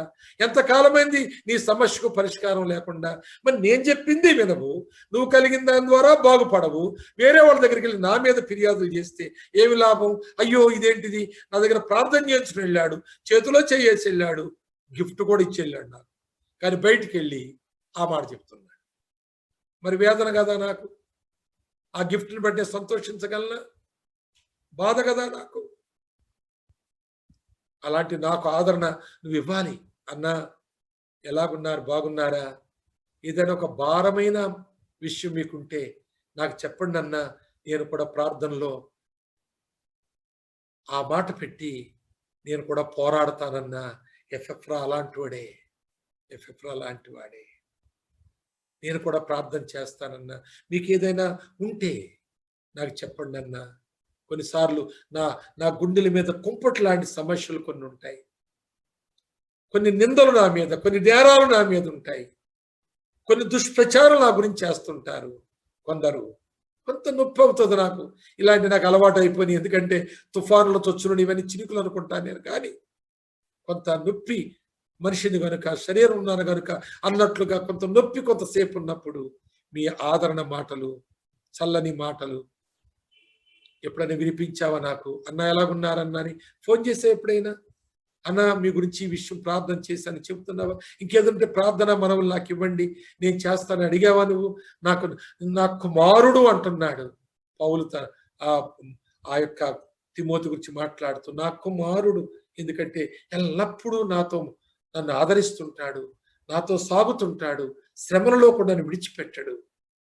అలాంటి కుమారులు నాకు ఎవరైనా ఉన్నారా అని నేను ఆలోచిస్తే నీ పేరు వస్తుందా నా దృష్టిలోకి, నా జ్ఞాపకంలోకి నీ పేరు వస్తుందా? ఏమి తిన్నావు నాన్న అని అడిగినట్లుగా ఎప్పుడైనా ఆలోచించావా నీవు? ఎలాగున్నారు మీరు ఈ దినాలని ఫోన్ చేసావా నువ్వు ఎప్పుడైనా ఒకసారి? నీది నువ్వే తింటున్నావు, నీది నువ్వే దాచుకుంటున్నావు, నీ జాగ్రత్తలో నువ్వే ఉంటున్నావు, నీ క్షేమంలో నువ్వే ఉంటున్నావు. నేను ఎప్పుడైనా ఫోన్ చేస్తే మా గురించి ప్రార్థన చేయమంటున్నావు. నా గురించి ఎవరు చేస్తారు ప్రార్థన? ఆదరణ కావాలి నీది. తప్పకుండా సేవకునికి ఆదరణ కావాలి. సత్యమును అనుసరించి బ్రతకాలనే ఆశ కలిగిన సేవకులకి కొన్నిసార్లు నిందలు వస్తున్నాయి. అటు ఇటున్న వాళ్ళు బాగానే ఉంటున్నారు, చలామణి అయిపోతున్నారు. నీతి నిమిత్తమై ఆకలి దప్పులుతున్న సేవకులకే శ్రమలు. నేను ఎవరికి చెప్పుకోవాలని కాదు, నువ్వు డబ్బులు ఇవ్వలేదని నేను మాట్లాడడం లేదు, నా ఉద్దేశం అది కాదు. నేనేదో బాధలు నన్ను వచ్చి ఆదరించని నిన్ను నేను పిలవడం లేదు. కానీ ఆ మనసు నీకుంటే అది నీకు ఆశీర్వాదకరం. ఆ సేవకుని అవస్థలు నీకు జ్ఞాపకం వస్తే అది నీకు ఆశీర్వాదకరమని నీ గురించి చెబుతున్నాను, నా గురించి కాదు. I am full always. నేను అన్ని పరిస్థితుల్లో తృప్తి కలిగి ఉండుట నేర్చుకున్నాను కనుక ఇది నీ కొరకే చెబుతున్నాను. జీతం ఇవ్వకపోతే పాలు బిల్లు ఎలాగివ్వాలి, జీతాలు సగమిస్తే అంటే ఇంటద్దె ఎలా కట్టాలి అని మీరు అంటారు.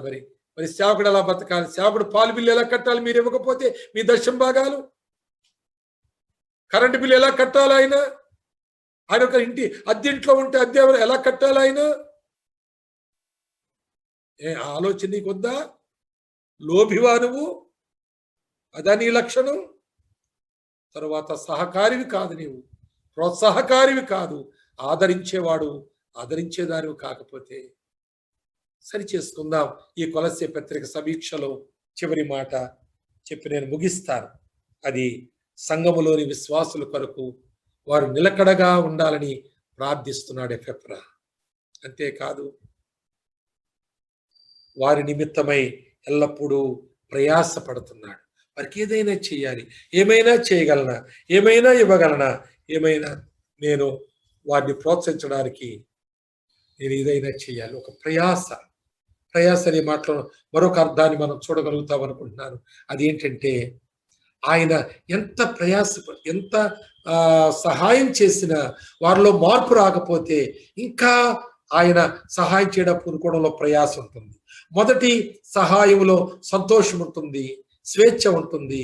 ఎన్నిసార్లు సహాయం చేసిన వారి లోపల, ఎన్నిసార్లు చెప్పినా, ఎన్నిసార్లు దర్శించిన వారిలో మార్పు రాకపోతే ప్రయాస, నెక్స్ట్ విజిట్ లో ప్రయాస ఉంటుంది, నెక్స్ట్ సలహాలో ప్రయాస, నెక్స్ట్ సహాయంలో ప్రయాస ఉంటుంది.